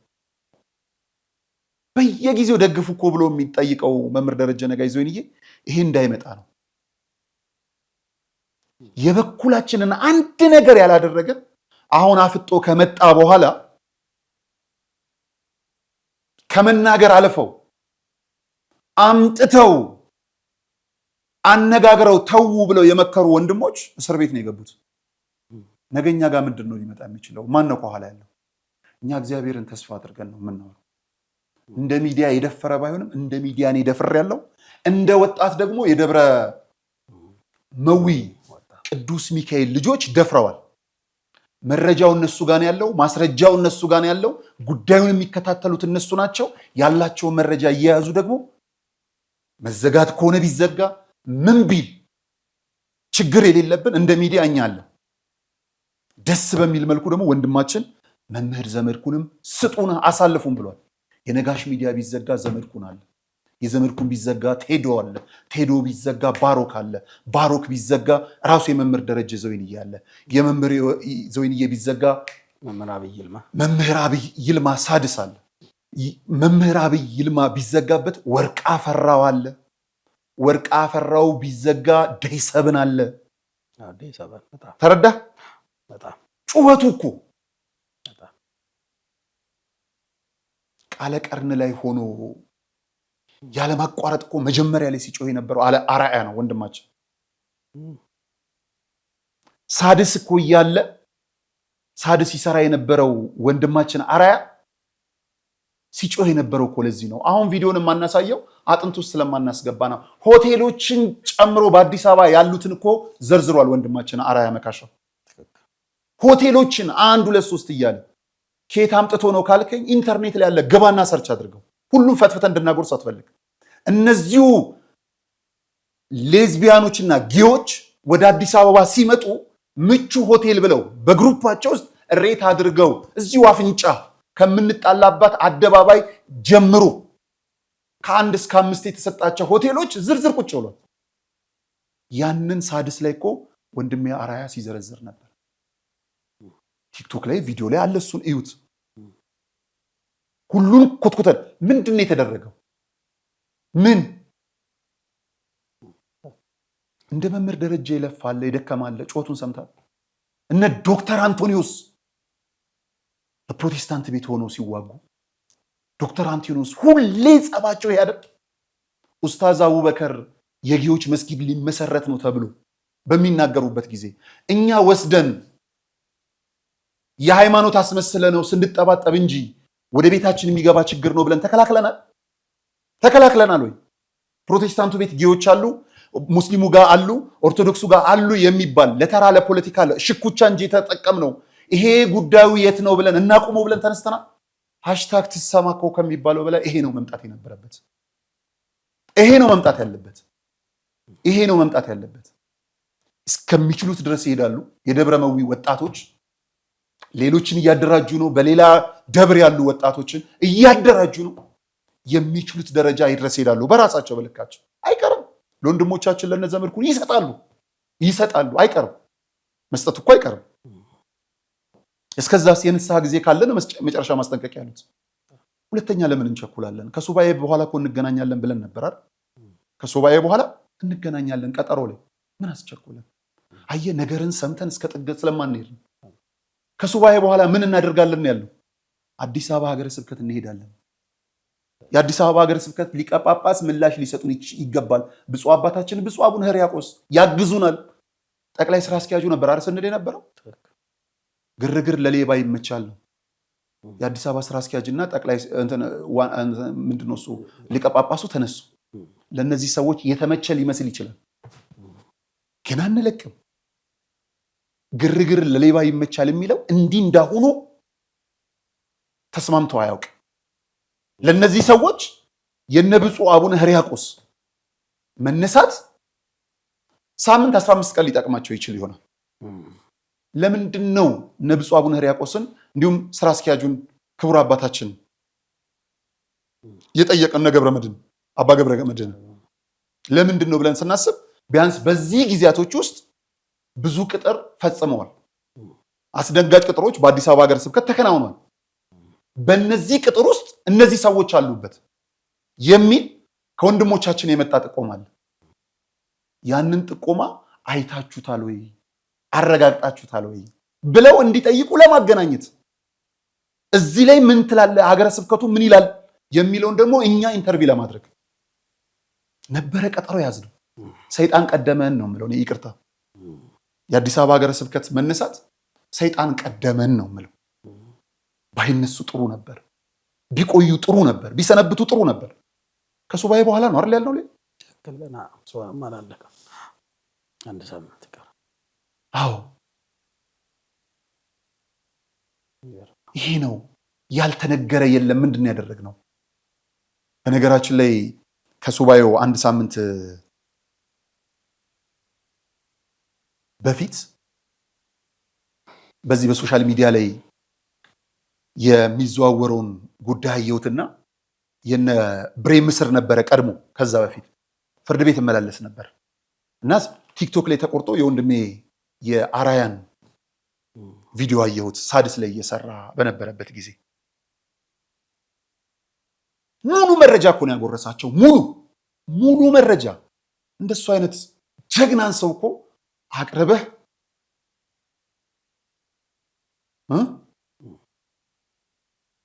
ከለላ ሰተህን ነው እንዲህ አይነት ነገር መጠየቅ። ከለላ ሰተህን። በዚሁ አጋጣሚ ወንድማችን አራያ መካሻ የት ሄደ የሚል ምላሽም አለ። ከሳምንት በፊት ወይም ሱባኤ ከመግባቱ ከአንድ ሳምንት በፊት የቤተሰብ ጉባኤ ነበረ፣ የቤተሰብ ፕሮግራም ነበረ። የኔም የሱም ቤተሰብ አብረን የምንውልበትና በጣም ደስ በሚያሰኝ ውሎ አብረን ነበር። በጋራው መድኃኔዓለም እግዚአብሔርን አክብረን አመስግነን እንግዲህ ከቤተሰቦቻችን ጋር ጥሩ ውሎ ነበረንና ዛሬ ሮብ ነው ይሄ ፕሮግራም የሚሄደው። ከዚህ በፊትም ያለው እሁድ ደግሞ ድጋሜ ያው ፕሮግራም መገኘት ነበረበትና መገናኘት ነበረብን ቤተሰባዊ ግንኙነት።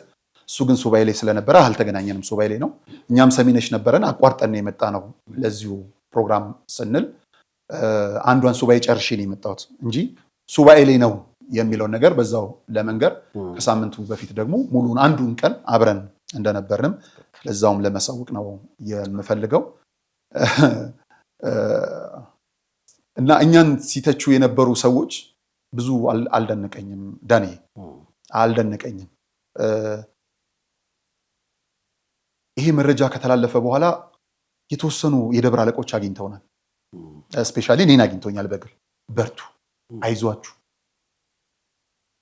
እንጀራ ሆኖ አንድ ላይ ሆነ እየተፋፈረን እየተያየን ነው፣ በርቱ ያሉን የደብረ አለቆች አሉ። ቡራኬ የሰጡኝ ብፁዓን አበው ሊቃነ ጳጳሳትም አሉ። ጊዜው ሆኖ ነው ይሆናል፣ በርቱ፣ እግዚአብሔር ያግዛችኋል፣ በጸሎት እናግዛችኋለን፣ ሂዱ፣ መረጃውንም ደግሞ አደራጁ። ብዙ ተመልካቾች ደውለውልናል ከውጭም ከምንም አይዞ ያሉን፣ አይዞ ይበላቸው እግዚአብሔር። ግን ልክ እንዳልኩ ደግሞ የሰው ሙገሳ ጀምረን አልጀመርንም፣ ወቀሳን ፈርተን አናቆም። አሁን ላይ አታክ የሚያደርጉት እነዚህ ሰዎች ናቸው። በውስጥ ያሉ እነዚህ ሰዎች አታክ ያደርጋሉ። አገልጋይ አባት ዘማሪያን ሰባኪያን ደውለውልኛል፣ ያውቁታል፣ የደወሉኝ እራሳቸው ያውቁታል። ጎበዝ ኮሜንት እንዳያደርጉ ይተፋፈራሉ። እነሱ ሳያውቁት ቀርቷል፣ ይተፋፈራሉ። ጎበዝ የሚሉን አሉ። ግን ጎበዝ አብረን ብንሆን ጥሩ ነው። እኛ ብቻ ባንሆን እስከቻልነው እግዚአብሔር እስከፈቀደልን ድረስ እንደ ሚዲያ እንዲህ አይነት ሀሳቦችን ለማስተላለፍ አንቦዝንም። ግን ራስህ ሪሰርች አድርገህ ነው ወይ መረጃው ብትለኝ አይደለም። ሪሰርች ያደረጉ ወንድሞች አሉ። እነ ብሬ እኮ ዓመታትን ተሻግረዋል እኮ። እነዚህ የደብረ መዊ ወጣቶች እኮ ቆይተዋል እኮ። በተለይ እናንተ ደብረ ገሊላ ሰንበት ትምህርት ቤቶች እጅ ያለ መረጃ የለም። እግዚአብሔር ይከልላል ብለው ይሸፍናል ብለው የሰውን መረጃ ላለማውጣት የያዙ ሰንበት ተማሪዎች የሉ? በየደብሩ አሉ። ቅድም ያልከውን ነገር ላምጣለህ። እኚህ ሰዎች ጥቂት ናቸው? አዎ ጥቂት ናቸው። ጥቂቶቹ ብለን ብዙሃኑ እንዳይነካ፣ ብዙሃኖቹ ተረባርበን ጥቂቶቹን ነው ማስቆም ያለብን። ተሐድሶ ሲነሳ ቤተክርስቲያን ጥቃት ሲደርስበት አንደኛው የሚከላከለው ቅጥረኛው አይደለም ወይ ሰንበት ተማሪው ነው ወይ የአካባቢው ወጣት ነው። አሁንም ዋጋ እየከፈለ ያለው የሰንበት ተማሪውና የአካባቢው ወጣት ነው። ዋጋችን ደግሞ ፍሬ እንዲያፈራ የሚከፈለውን መስዋዕት ከፍለን ሰንበት ተማሪ መስለው ሰንበት ተማሪ ውስጥ የገቡ ካሉ ለይተን እናውጣ። አገልጋይ መስለው አገልጋይ ውስጥ ከገቡ እናውጣ። ለቅዱስ ቁርባን አብሮ ድርገቱ ላይ እየወረደ ሰው እየተፋፈረ እየተማማ መሆን መቻል የለበትም። ሆኖ እኮ አይደለም ታስቦ ራሱ መቆም የለበትም። ቅዳሴ መግባት የለበትም። የእውነት ለመናገር ብዙዎች ቦታ ቤተ መቅደስ እንዳትገባ ተብሎ ማስጠንቀቂያ የተሰጣቸው ሰዎች የሉ። ያንን ነው ደፍሮ ያወጡት እነ ወንድሞቻችን። ስለዚህ በህግ ለመሄድ የሚቻለውን በህግ ለመሄድ ታማኝ ጠበቃዎች እየተፈለጉ ነው። እግዚአብሔር ደግሞ አላሳጣም፣ ሰጥቷቸዋል። ባለኝ መረጃ ጠበቆች ምናምን ተገኝተዋል። ስማቸውን መጥቀስ ስለማንፈልግ ለደህንነት ሲባል በከፍተኛ እስከቻሉት ድረስ ይታገላሉ። በዚህ ካልሆነ እንግዲህ ሁሉ ነገር ይደፍርስ ከተባለ ደግሞ ውሳኔ ያለው ወጣቶቹ ጋር ስለሆነ ያደርጉታልም የሚል እምነት አለ። ምናልባት እኛን ሊያገኙ የሚችሉ መስሏቸው ከሆነ አሉ፣ በውጭ ያሉ ሚዲያዎች በደንብ እንግዲህ ሁለተኛ አማራጮቹ እነሱ ናቸው ማለት ነው። ስለዚህ ባይሆን አሁን በዚህ ጉዳይ ላይ ብዙ ሰው ይደውላል። ማንን አምነህ እንደምታወራ ይጨንቃል። ከምን አምረህ እንደምታወራ አላውቅም። ግን ባላችሁበት ሁላችሁ ቤታችንን እንጠብቅ፣ ቤተክርስቲያናችንን እንጠብቅ፣ ወንድሞቻችንን እንጠብቅ ምናምን። ከዛ ባለፈ ግን የማያዋጣው ነገር ሙስሊም ጋር ያለው፣ ኦርቶዶክስ ጋር ያለው፣ ፕሮቴስታንት ጋር ያለው ቤተክርስቲያንን እሱ አያዋጣም። ማንም ንጹህ ሰው ቤተክርስቲያኑን ወክሎ አያውቅም። ይቺ ትታወቃለች። ቤተክርስቲያን ታስተምራለች ምናምን አልተባለም። ታወዛለች አልተባለም። ይሄን ቆሻሻ ግብር የያዙ ሰዎች እኮ ዋናው ነገር ዓላማ ወደ ቤተክርስቲያን የሚመጡበት ዓላማው ምንድነው? ቤተክርስቲያን ለማሰደብ ነው ዋናው ነገር። ዋናው አጋንንታዊ ሰብ እንጂ በቤተክርስቲያን ውስጥ የኖሩ ስርዓቷን የተከተሉ ምንስ ጊዜ አላቸው? 24 ሰዓት 7 እግዚአብሔር እኮ የሚያደርሱ ናቸው አገልጋይ ካህናቶቻችን። ዲያቆናቱም ቢሆን ለተልእኮ ሚስጥር እኮ የሚፋጠኑ ናቸው። መነኮሳቶቻችን ጸሎት ላይ ናቸው። ብፁዓን አበው ሊቃነ ጳጳሳት ልክ እንደዚህ። ሌላ ከቤተክርስቲያን ያልሆነ ሐሳብ በቤተክርስቲያን ውስጥ ግን ተጠልለው ሐሳብን አምጥተው በዛ ውስጥ የተገኙ ሰዎች ናቸው። ይሄ የትም ይኖራል። መንግስት አመራሮች ውስጥ፣ ከፍተኛ አመራር ውስጥ ሊኖር ይችላል። ዝቅተኛው ድሃ ማህበረሰብ ውስጥ ሊኖር ይችላል። ሙስሊሙ ጋር ሊኖር ይችላል። ፕሮቴስታንቱ ጋር ሊኖር ይችላል። በዚህ ምንም ግን እስካሁን እየሰጠን ያለነው መረጃ በጣም አስደንጋጭ እንደሆነ አውቃለሁ። ለኛ ያላስደነገጠበት ልክ እንዳልኩ 10 ምናምን ዓመቴ ነው። 10 ምናምን ዓመቴ እንዲህ አይነት ጉዳዮችን ስንሰማ ስሰራ ስንደርስ በተቻለ መጠን ምናልባት ነጉዬ እዚህ ጋር እንደው ብጨምር ማለት ስላንተ መናገር ስላለብኝ ነው። በቅርበትም ስለማቀው ይሁን ስለ ኢትዮጵያ ዝም አንልም፣ ትውልድን ከግብረ ሰዶም እንጠብቅ የሚለው ማህበር እኔም አባል ስለሆንኩኝ የምር ነጉዬ መምህር ደረጀ ዘበንዬም ሁሌም ስላንተ ሳይናገር አያልፍም። ማንም ሰው ካጠገቡ በጠፋ ሰዓት ከጎኑ ሆነ ሚዲያዎችን በሙሉ ለዚህ ዓላማ ለዚህ አጸያፊ ነገርን ለመከላከል ብዙ ጊዜ ዋጋ ከፍላልና እኔ አንዱ ምስክር ነኝ ለማለት ነው። እኔ እንደውም የመምህር ደረጀ ዘወይንዬ የሚደግፈው ሰው በማጣቱ ይመስለኛል አሁን የምናነሳው ሐሳብ እንዲነሳ ያደረገው። ምክንያቱም ወጥቶ የሚኮረኩም ነበረ። በንግግሩም በምኑም በተግዛጹ ተወረፉ። ንግግሩ ብቻውን ድምፅ ነበረ፣ በቂ ነበረ። ቢታገዝ ኑሮ ገባይ ቢሰማ ኑሮ አሁን ሃሽታግ ሲሰማ የሚለው የዚህ የሶሻል ሙቭመንቱ ሙቭ ለዚህ ሆኖ ቢሆን ኑሮ ያለፈው ነገር እኮ የለም። አብይ ይልማ እኮ ዘላለም የሚለፈልፍበት እኮ ነው። ሌላ ምንም ነገር የለው። ቅድም ልክ እንዳልኩ እነ ዶክተር አንቶኒዮስ ማን ያለፋል? እነ ደይሰብን እንዴ በጣም ነጉዬ እኔ አምናለሁ። እንዴ አረ በጣም ብዙ ነገሮች አሉና እነሱ የለፈለፉት የጮሁት የደከሙበት ምላሽ ባለመስጠታችን አሁን በቅርበት ሲመጣ ለምን እንደነካን አላውቅም። እኔ አሁን የሚጠቅመው ሙስሊሙ ቤተክርስቲያን አለ ብሎ ቤተክርስቲያንን ለማንቋቋሻሽ ወይም ለመናገር መነሳት አይደለም። ኦርቶዶክሱ ኡስታዝ አቡበከር ያለውን ተንተርሶ ጊዮች መስጊድ ሊሰሩ ነው የሚለውን ማራገብ አይደለም። ዶክተር አንቶኒዮስ እና ሌሎችም ፓስተሮች የተናገሩትን ፕሮቴስታንት ቤት አለ ብሎ ማራገብ አይደለም። ሌሎቹም ነጋሽ ሚዲያ ላይ ተነስቷል ብሎ ኦርቶዶክስን መናገር አይደለም። ዋናው ሊበላ ያሰፈሰፈ ነገር አለ፣ መጥቷል። ቁጥራቸው ሺዎችን ተሻግሯል፣ 100 ሺዎችን አልፏል። መምህር ደረጀ ነጋሽ እኮ ጥናቶችን ሁሉ ይፋ ያደርጋሉ። ማን ሰምቷቸው? ተበልተናል።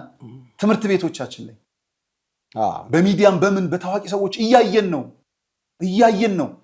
አሁን ቀጣዩ አጀንዳ ምን መሰለ?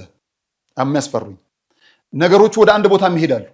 2-3 ሰዎች ሲነሳ እነዛ ሰዎች ደግሞ በብሔራችን ይላሉ፣ ይመጡላል። እንግዲህ አሁን በቤተክርስቲያን ያሰቡት አይ ቤተክርስቲያን ይችን አታስተምርም በርቱ ብለውን ተመልካቾቻችን ሲመጡ እነዛ ሰዎች ደግሞ አይቀርም መውጣታቸው፣ ያወጧቸዋል። እነዚህ ወጣቶች ብርቶች ናቸው፣ ብዙ መረጃ አላቸው። ግን ማዝነው ይውጣ ሲባል ዝም ብለህ አውጥተህ የምትተው አይደለም።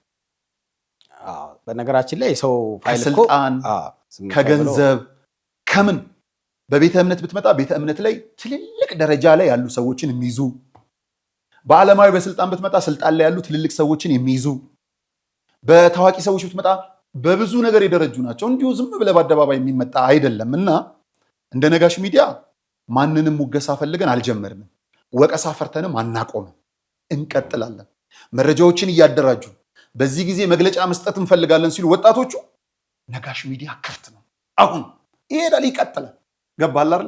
ሌሎችም በዚህ ጉዳይ ላይ የተጨበጠ መረጃ ሲኖራቸው መረጃቸውን እያጣራን በደንብ እንዲህ አይነት መረጃ እስቲ ለእኔ ስጡኝ ብዬ እኔ በእጅ የሚይዘው ሊሆን አይገባም። እስቲ ስጠኝ ብለህ ለአንተ የሚይዝ አይደለም። በህይወታቸው ተወራርደው ነው ሁለተኛ እንዲህ አይነት ጉዳዮች በጣም ከባድ ናቸው። መመስገን አለባቸው እነዚህ ወጣቶች። አንድ እንትን ሺህ አይደለም አንድ ወይ ሁለት ቢይዙ እንኳን መመስገን ነው ያለባቸው። ሰው እኮ በድብቅ ነው እነዚህን ነገር የሚያደርጉት። በድብቅ ብቻ አይደለም በጥንቃቄም ጭምር ነው የሚያደርጉት። በጥንቃቄ ብቻ አይደለም በኔትወርክ ጭምርም ነው የሚያደርጉት። ያንን ኔትወርክ በጥሰ ሄደ እንደዛ ነው። ይሄ ነገር ከየት ነው እንዴት ነው የሚያገኙት ካልክ አንዱን ፍንጭ ብቻ ልስጥ። እግዚአብሔር ሰው አያሳጣም መቼም አይደል። በወደቁበት መከራ በወደቁበት ኃጢአት ውስጥም ሆነው የሚጸጸቱ ወንድሞች ደግሞ አሉ። እነዛ የተጸጸቱ ወጣቶች የሚሰጡት መረጃ ነው ሁሉም ጋር እንድትሄድ የሚያደርስ እንጂማ የድብቁን ነገር በምን አውቀ ነው እነሱን ካልመሰልክ የምትሄደው? እግዚአብሔር ይመርመር። ስለዚህ ከዚህ የወጡ እንዲወጡ የሚፈልጉ ራሳቸውን በንስሐ የመለሱ ወጣቶች የሚሰጡት መረጃ ነው። ቀላል አይደለም። ፕላስ እዛም ሆኖ ደግሞ ሁሉ እኮ ኃጢአት እኮ በድፍረት አይሰራም፣ በመጸጸት ውስጥ ነው። ገባ? ከተመለስን ብለው መረጃ የሚሰጡ አሉ። እኚህን አያሳጣም እግዚአብሔር፣ እኚህን አያሳጣም። አሁንም ለንስሐ እንመለስ። አሜን። ያለው ነገር ይሄን ይመስላል። በቀጣይ እንግዲህ እነዚህ ወጣቶች የደረሱበትን መረጃ ማሳወቅ ሲፈልጉ ነጋሽ ሚዲያ ዝግጁ ነው ለማውጣት። እነዚህ መረጃዎች ደግሞ ለሚመለከታቸው በተለይም ለቤተክርስቲያን አባቶቻችን ለመስጠት እንደ ነጋሽ ሚዲያም ያስገድዳል። እነዚህን ወጣቶች እናስገድዳለን፣ ስጡ ብለን እናስገድዳለን። እንግዲህ አሁን የመጡት የሀገረ ስብከቱ ኃላፊዎች ሲረጋጉ ጉዳዩን እናስጨብጣለን። እንደቀደሙት ግን ያውቁታል ማለት አይደለም። በደንብ ያውቁታል። የቀደሙት በደንብ ቅጥሩን ምኑን ሁሉን ነገር። ምክንያቱም ዘማሪን አገልጋዮችና በብዙ ደብሮች እንትን ተብሏል። ቅጥር ያልተፈጸመ የለም። ገባ? ይህን ይመስላል እንግዲህ። እግዚአብሔር ያግዘን። በጸሎት አግዙን። ቀላል አይደለም ነገሩ፣ ከባድ ነው። እንዲሁ እንደ ቀላል ነገር አይደለም። የፖለቲካ ነገር ቢሆን ትንታኔ የተሰጥበታል አይደለም። በጣም እስከ ሕይወትን መስዋዕትነት ለመስጠት የተዘጋጁበት ነው። ያንን ለመክፈል የሚፈልግ እንጂ ወሬ ለማብዛት የሚፈልግ ሰው ጆይን አድርገው የምትሄድበት አይደለም። በዚህ ሂደት ውስጥ እንግዲህ እየከሰሱን ያሉ ሶሻል ሚዲያ ገና እየተቀላቀሉ ያሉ ታዋቂነትን ለማግኘት ያሉ አሉ። በእኛ በደንብ ሶሻል ሚዲያቸውን ቪያቸውን ከፍ ያደርጉበታል። ከዛ የዘለለ ሰዎች እነዚህ አያመጡ። ግን ሌሎቻችሁ ደግፉንና ሊበላ ነው ያሰፈሰፈውን ያለውን ይሄ አዲስ የተፈጸመ አይደለም። በውጭው ዓለም የተጨነቁበት ኢትዮጵያውያኖች ልጆቻቸውን ለመዳር ሲሄዱ ወንዶችን ያገቡበት ታሪክ ብዙ ነው። እሱ ሀገራችን ከመምጣቱ በፊት ሳይቃጠል በቅጠል አንድ አባባል አለ። ምን አለ መሰለ፣ አንድ እናት በክረምት ልጄ ውሃ አይጠማውም በጥቅምት ደግሞ አይረበውም ብላ ታስባለች። ለምን መሰለ? ሜዳ ሁሉ ውሃ ስለሚሆን በቃ ይጠማዋል ብላ አታስብም። በጥቅምት ደግሞ እሸት ነው ብላ ስለምታስብ ቀጥፎ ይበላል፣ ስለዚህ አይረበውም ትላለች። ገባ? ቤተክርስቲያን ልክ እንደዛው እናት ቤተክርስቲያን እንዲህ አይነት ነገር አይኖርባትም ብሎ ማሰብ ከባድ ነው። ቤተክርስቲያን ውሃ አይጠማውም አይረበውም ያለችውም ልጇን ስለማትወደው አይደለም፣ ወቅቱን አይታ ስላሰበች። እኛም ቤተክርስቲያን የቅድስና ቦታ እንደሆነች ስላሰብ ነው። እርኩሶች ግን አይገቡም ማለት አይደለም። ቆሻሾች አይገቡም ማለት አይደለም። ገባ? ያንን የማያደፈርሱብን ማለት አይደለም። ስለዚህ አይሆንም ምን ትተሽ ይሆናልን አስበሽ እያንዳንድሽ ተዘጋጅ። ለዚህ ደግሞ ሌላ ምንም አይደለም። ሁለት አካላት በቂ ናቸው። ሌላው ለቤተ ክርስቲያን የሚሞቱ የሚዋደቁ ወጣቶች አሉ። የጥምቀት ተመላሽ ተብሎ ሲሳደዱ የነበሩ በየደብሩ የደብር አለቃ የደብር ጸሐፊ የሚያንገላታቸው የደብር ጸሐፊ የደብር አለቃ የሚያንገላታቸው ወጣቶች ለቤተ ክርስቲያናቸው የመጀመሪያ ዘብ እነዚህ ናቸው። በዚህ አይነት ጊዜ እነሱ ሁለተኛ ዓላማው እንዳሁኑ እንደኔ እናንተ ልጆችን ልከን ሰንበት ትምህርት ቤት ለማስተማር አልነበረም። የሰንበት ትምህርት ቤት መቋቋም የወደቁ የተቸገሩትን ማንሳት የአማኑኤሎችን ለመመለስ ምናምን ነበር። ምክንያቱም እኔ እናንተ ባለመስራታችን ነው ለሰንበት ትምህርት ቤት አሁን ሸክም ይሆን ነው። እኔ እናንተ ትንሿን ቤተክርስቲያን በተባለችው ቤት ውስጥ ልጆቻችንን ማስተማር ነበረብን። አትሊስት የተወሰነውን ገባ። እኔ እናንተ ባለማስተማራችን የሰንበት ተማሪ ወጣቶቻችን አሁን ፈተና ፍዳ እየበሉ ነው ያሉት። ገባ። ልጆቻችን በቤታችን እናስተምራቸው። የሰንበት ተማሪዎች ተልኳቸው ሌላ ናቸው። ሌላዎች እንዲሰሩ እንስራ። እነዚህ ወጣቶች ከአካባቢ ወጣቶች ጋር ከተደራጁ አንዲት ነገር አያበልጣቸውም። ጀግና ሰላዮች ናቸው የሰንበት ተማሪዎች። ጀግና የቤተ ክርስቲያን አጥር ናቸው የሰንበት ተማሪዎች። ሰንበት ተማሪ አያስፈልግም ምናምን ብዙ ሲባል የነበረበት ጊዜ አለ። ከዚህ ለማራቅ ነው። በመዋቅር ውስጥ ምናምን ትሆናላት አይደለም። የሰንበት ተማሪና የአካባቢ ወጣቶች ከተደራጀ እናውቃቸዋለን። ምን ከፍሬያችሁ ታውቃቸዋላችሁ አይደለም የሚለው ካካሄዳቸው እናውቃቸዋለን። እነዚህ ካካሄዳቸው ግድ የለም መዋቀሱን እንተውና ፍሬ አምጥተን ከዛ በኋላ ብንነጋገር ብንከሰስ መሰቀል ካለብን ብንሰቀል ችግር የለብኝም። ይሄ ነገሮች ጠርተው ቢሰቀሉ ችግር የለብኝም። እነዚህን የሚያግዙ ጠበቃዎችን ደግሞ ግድ የለም እንዲህ ዋጋ ለሚከፍሉ ክርስቲያኖች የሚዲያ ባለሙያዎች ምናምን ዋጋ የሚከፍሉ ጠበቃዎች አሉ። ስራቸውን ትተው ቢያንስ እነሱን በማገዝ በመደራጀት አንዱ ስለሆነ እዛ ላይ ሲበረቱልን የእኛን ኬዞች እንደዚህ አይነት ጉዳዮችን ለመያዝ ይበረታሉ። እነዚህን ጠበቃዎች ማመስገን የሚያስፈልጋል። ፈቃዳቸውን ጠይቀን ስማቸውን እንገልጣለን። አሁን ግን መግለጽ ስለማንችል ነው። ከዛ ባለፈ ግን እንዲህ በመስራታችን መከራና ፍዳ እያገኘን ያለ ነው እኛ ነው። ብትታሰር ቤተሰብ ነው። ጀግና ያለ ሰው ምናልባት በጸሎት የሚያስቡን ጥቂቶች አሉ። ከዛ ውጪ ሙቭመንቱን ይደረጋል፣ ይቆማል። በተግባር ቤተሰብ ነው ፍዳ የሚበላው። በየጊዜው ማሳያዣ እየተባለ የምትከፍለው አንተ ነው። ታምናለህ? ኦልሞስት አሁን ስንት ወር ሊሆነኝ ነው? እስቲ ቆይ መጋቢት፣ ከዛ ግንቦት፣ ሰኔ፣ ሐምሌ፣ ነሐሴ ወደ 6 ወር። ስልኮቻችን የሉ እስካሁን በእጃችን ምንም እዛው ናቸው፣ ፖሊስ ጋር ናቸው ለምርመራ። ማለት አንድ ስልክ ብዬ እንግዲህ ኦልሞስት 3 ነው 4 ጊዜ ይሰራ አይደለ? 6 ወር ስታስበው ስንት ነው? ዓመት ከ2 ወር 2 ዓመት ከምናምን የኔ ስልክ እኔ ጋር ይሆን። ብዙ ፈተናዎችን እያለፍን ነው የሚሰራው። ብዙ ፈተናዎች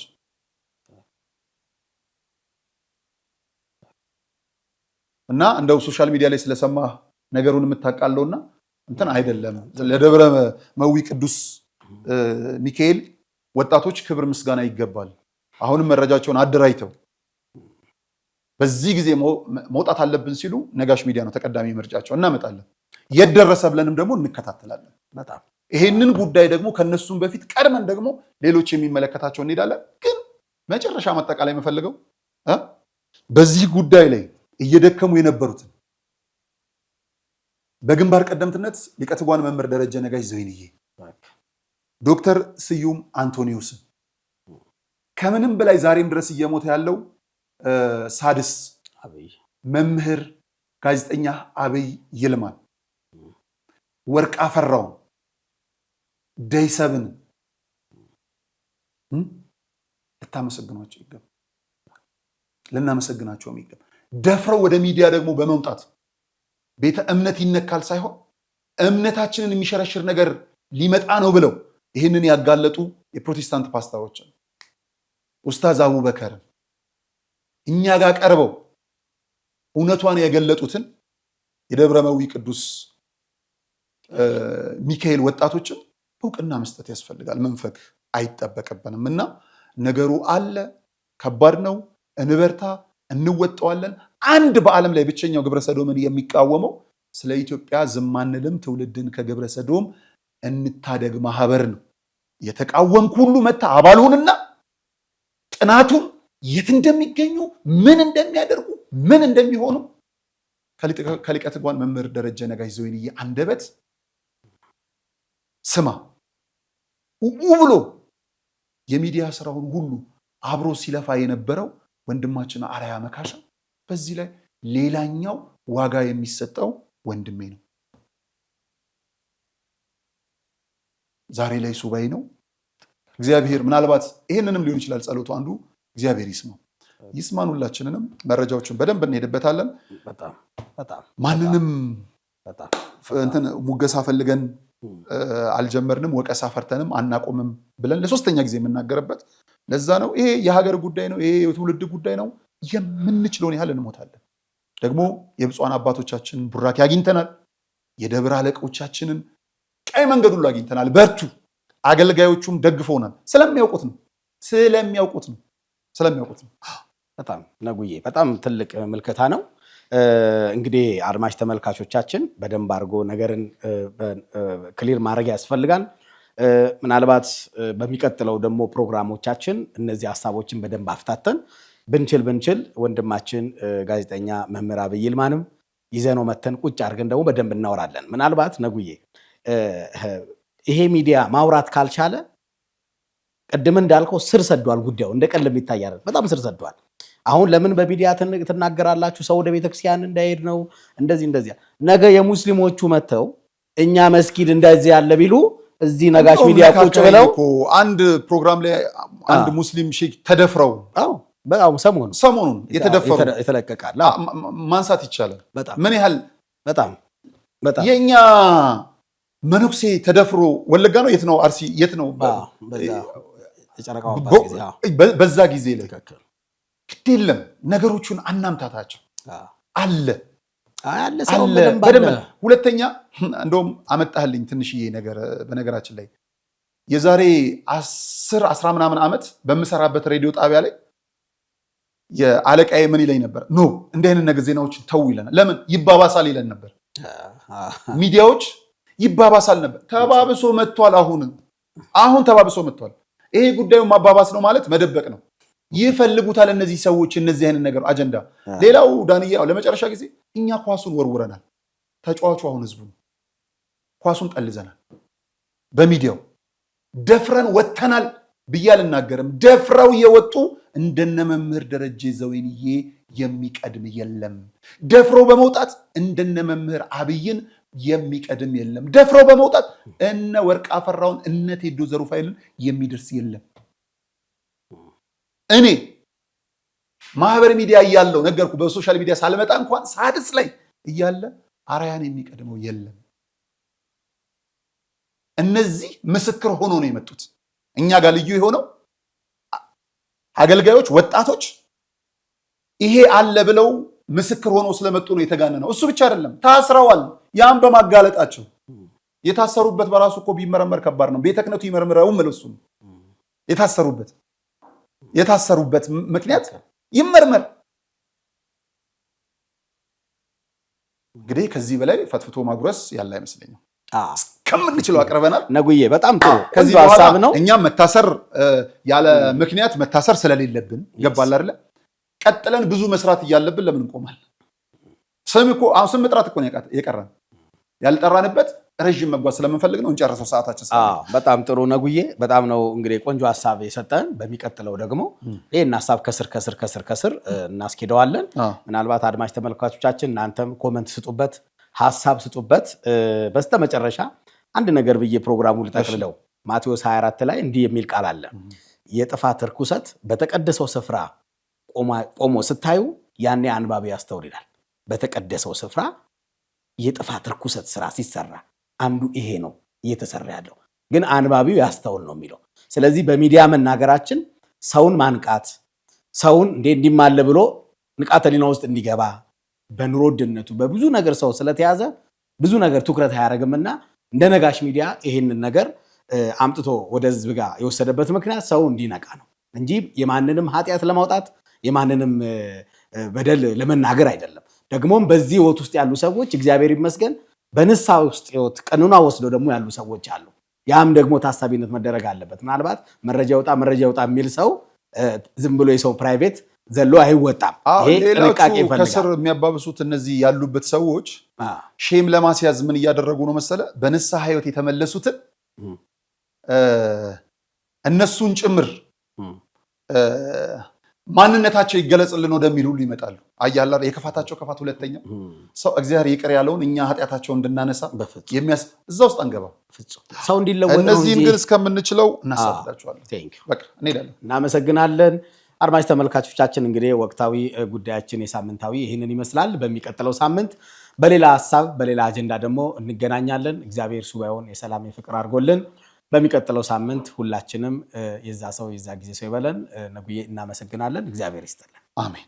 የሃይማኖት ጎራ ለማስያዝ ሀገርን እንደዚህ አይነት የዘመን መጨረሻ ታሪ ነጋሪ ያለ ልቃሽ ሚዲያ እዚህ አይነት ሰዎች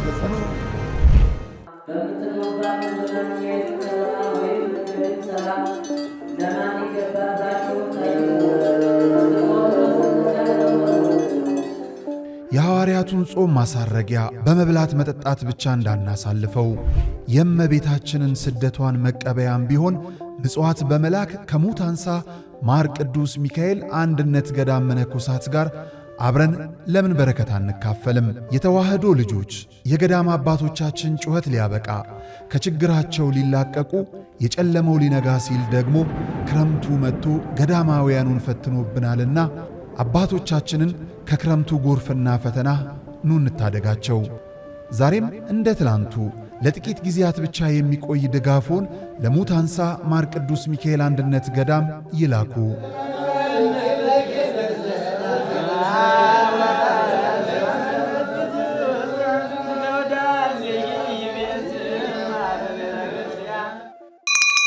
የሥላሴ ስምረት የተዋህዶ ምስጢር የአርያም ምትክ የመንፈስ ማደር እማ አዶናይ የአሙሽራ የወልድ ማደሪያ የልዑል ስፍራ እመቤታችን ቅድስት ድንግል ማርያም ከዚህ ዓለም ድካም ባረፈችበት ጊዜ ቅዱሳን ሐዋርያት ሊቀብሯት ወደ ጌቴሰማኒ ይዘዋት ሲሄዱ አይሁድ እንደ ልጇ ተነሳች አረገች እያሉ እንዳያውኩን በእሳት እናቃጥላት ብለው በአመፃ ተነሱ።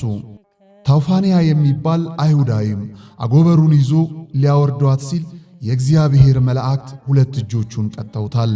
ቅዱሳን ሐዋርያትም እመቤታችን ያለችበትን ቦታ እንዲገልጥላቸው ባረፈች በ8ኛ ወር ከነሐሴ 1 ቀን ጀምረው ሱባኤ ገብተው እግዚአብሔርን በጸሎት መጠየቅ ጀመሩ።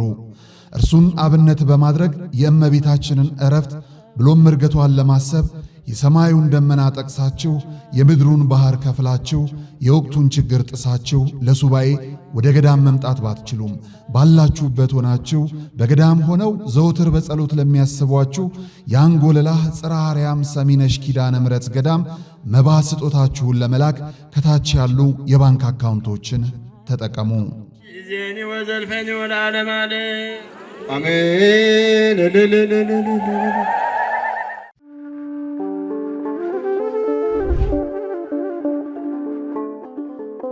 በዘመን ብዛት እርጅና ተጫጭኖት በሰው ማጣት መቅደሱ ለፈረሰው ጣጃ አቦአቡ የገብረ መንፈስ ቅዱስ ማን ነው ቀድሞ የሚደርሰው? ምድሩ ለምለም ሀገሩ የጀግና ጦርነት ፈተነው እንጂ የማያውቅ ልመና። ዛሬ ግን አዛውንቶቹ ጉልበት ከርቷቸው ወጣቶቹ ግራ ገብቷቸው የአቡዬ ቤተ መቅደስ ሊፈርስ ተቃርቧልና ስለ አቡዬ ብላችሁ የጻድቁን ቤተ መቅደስ እንገንባ።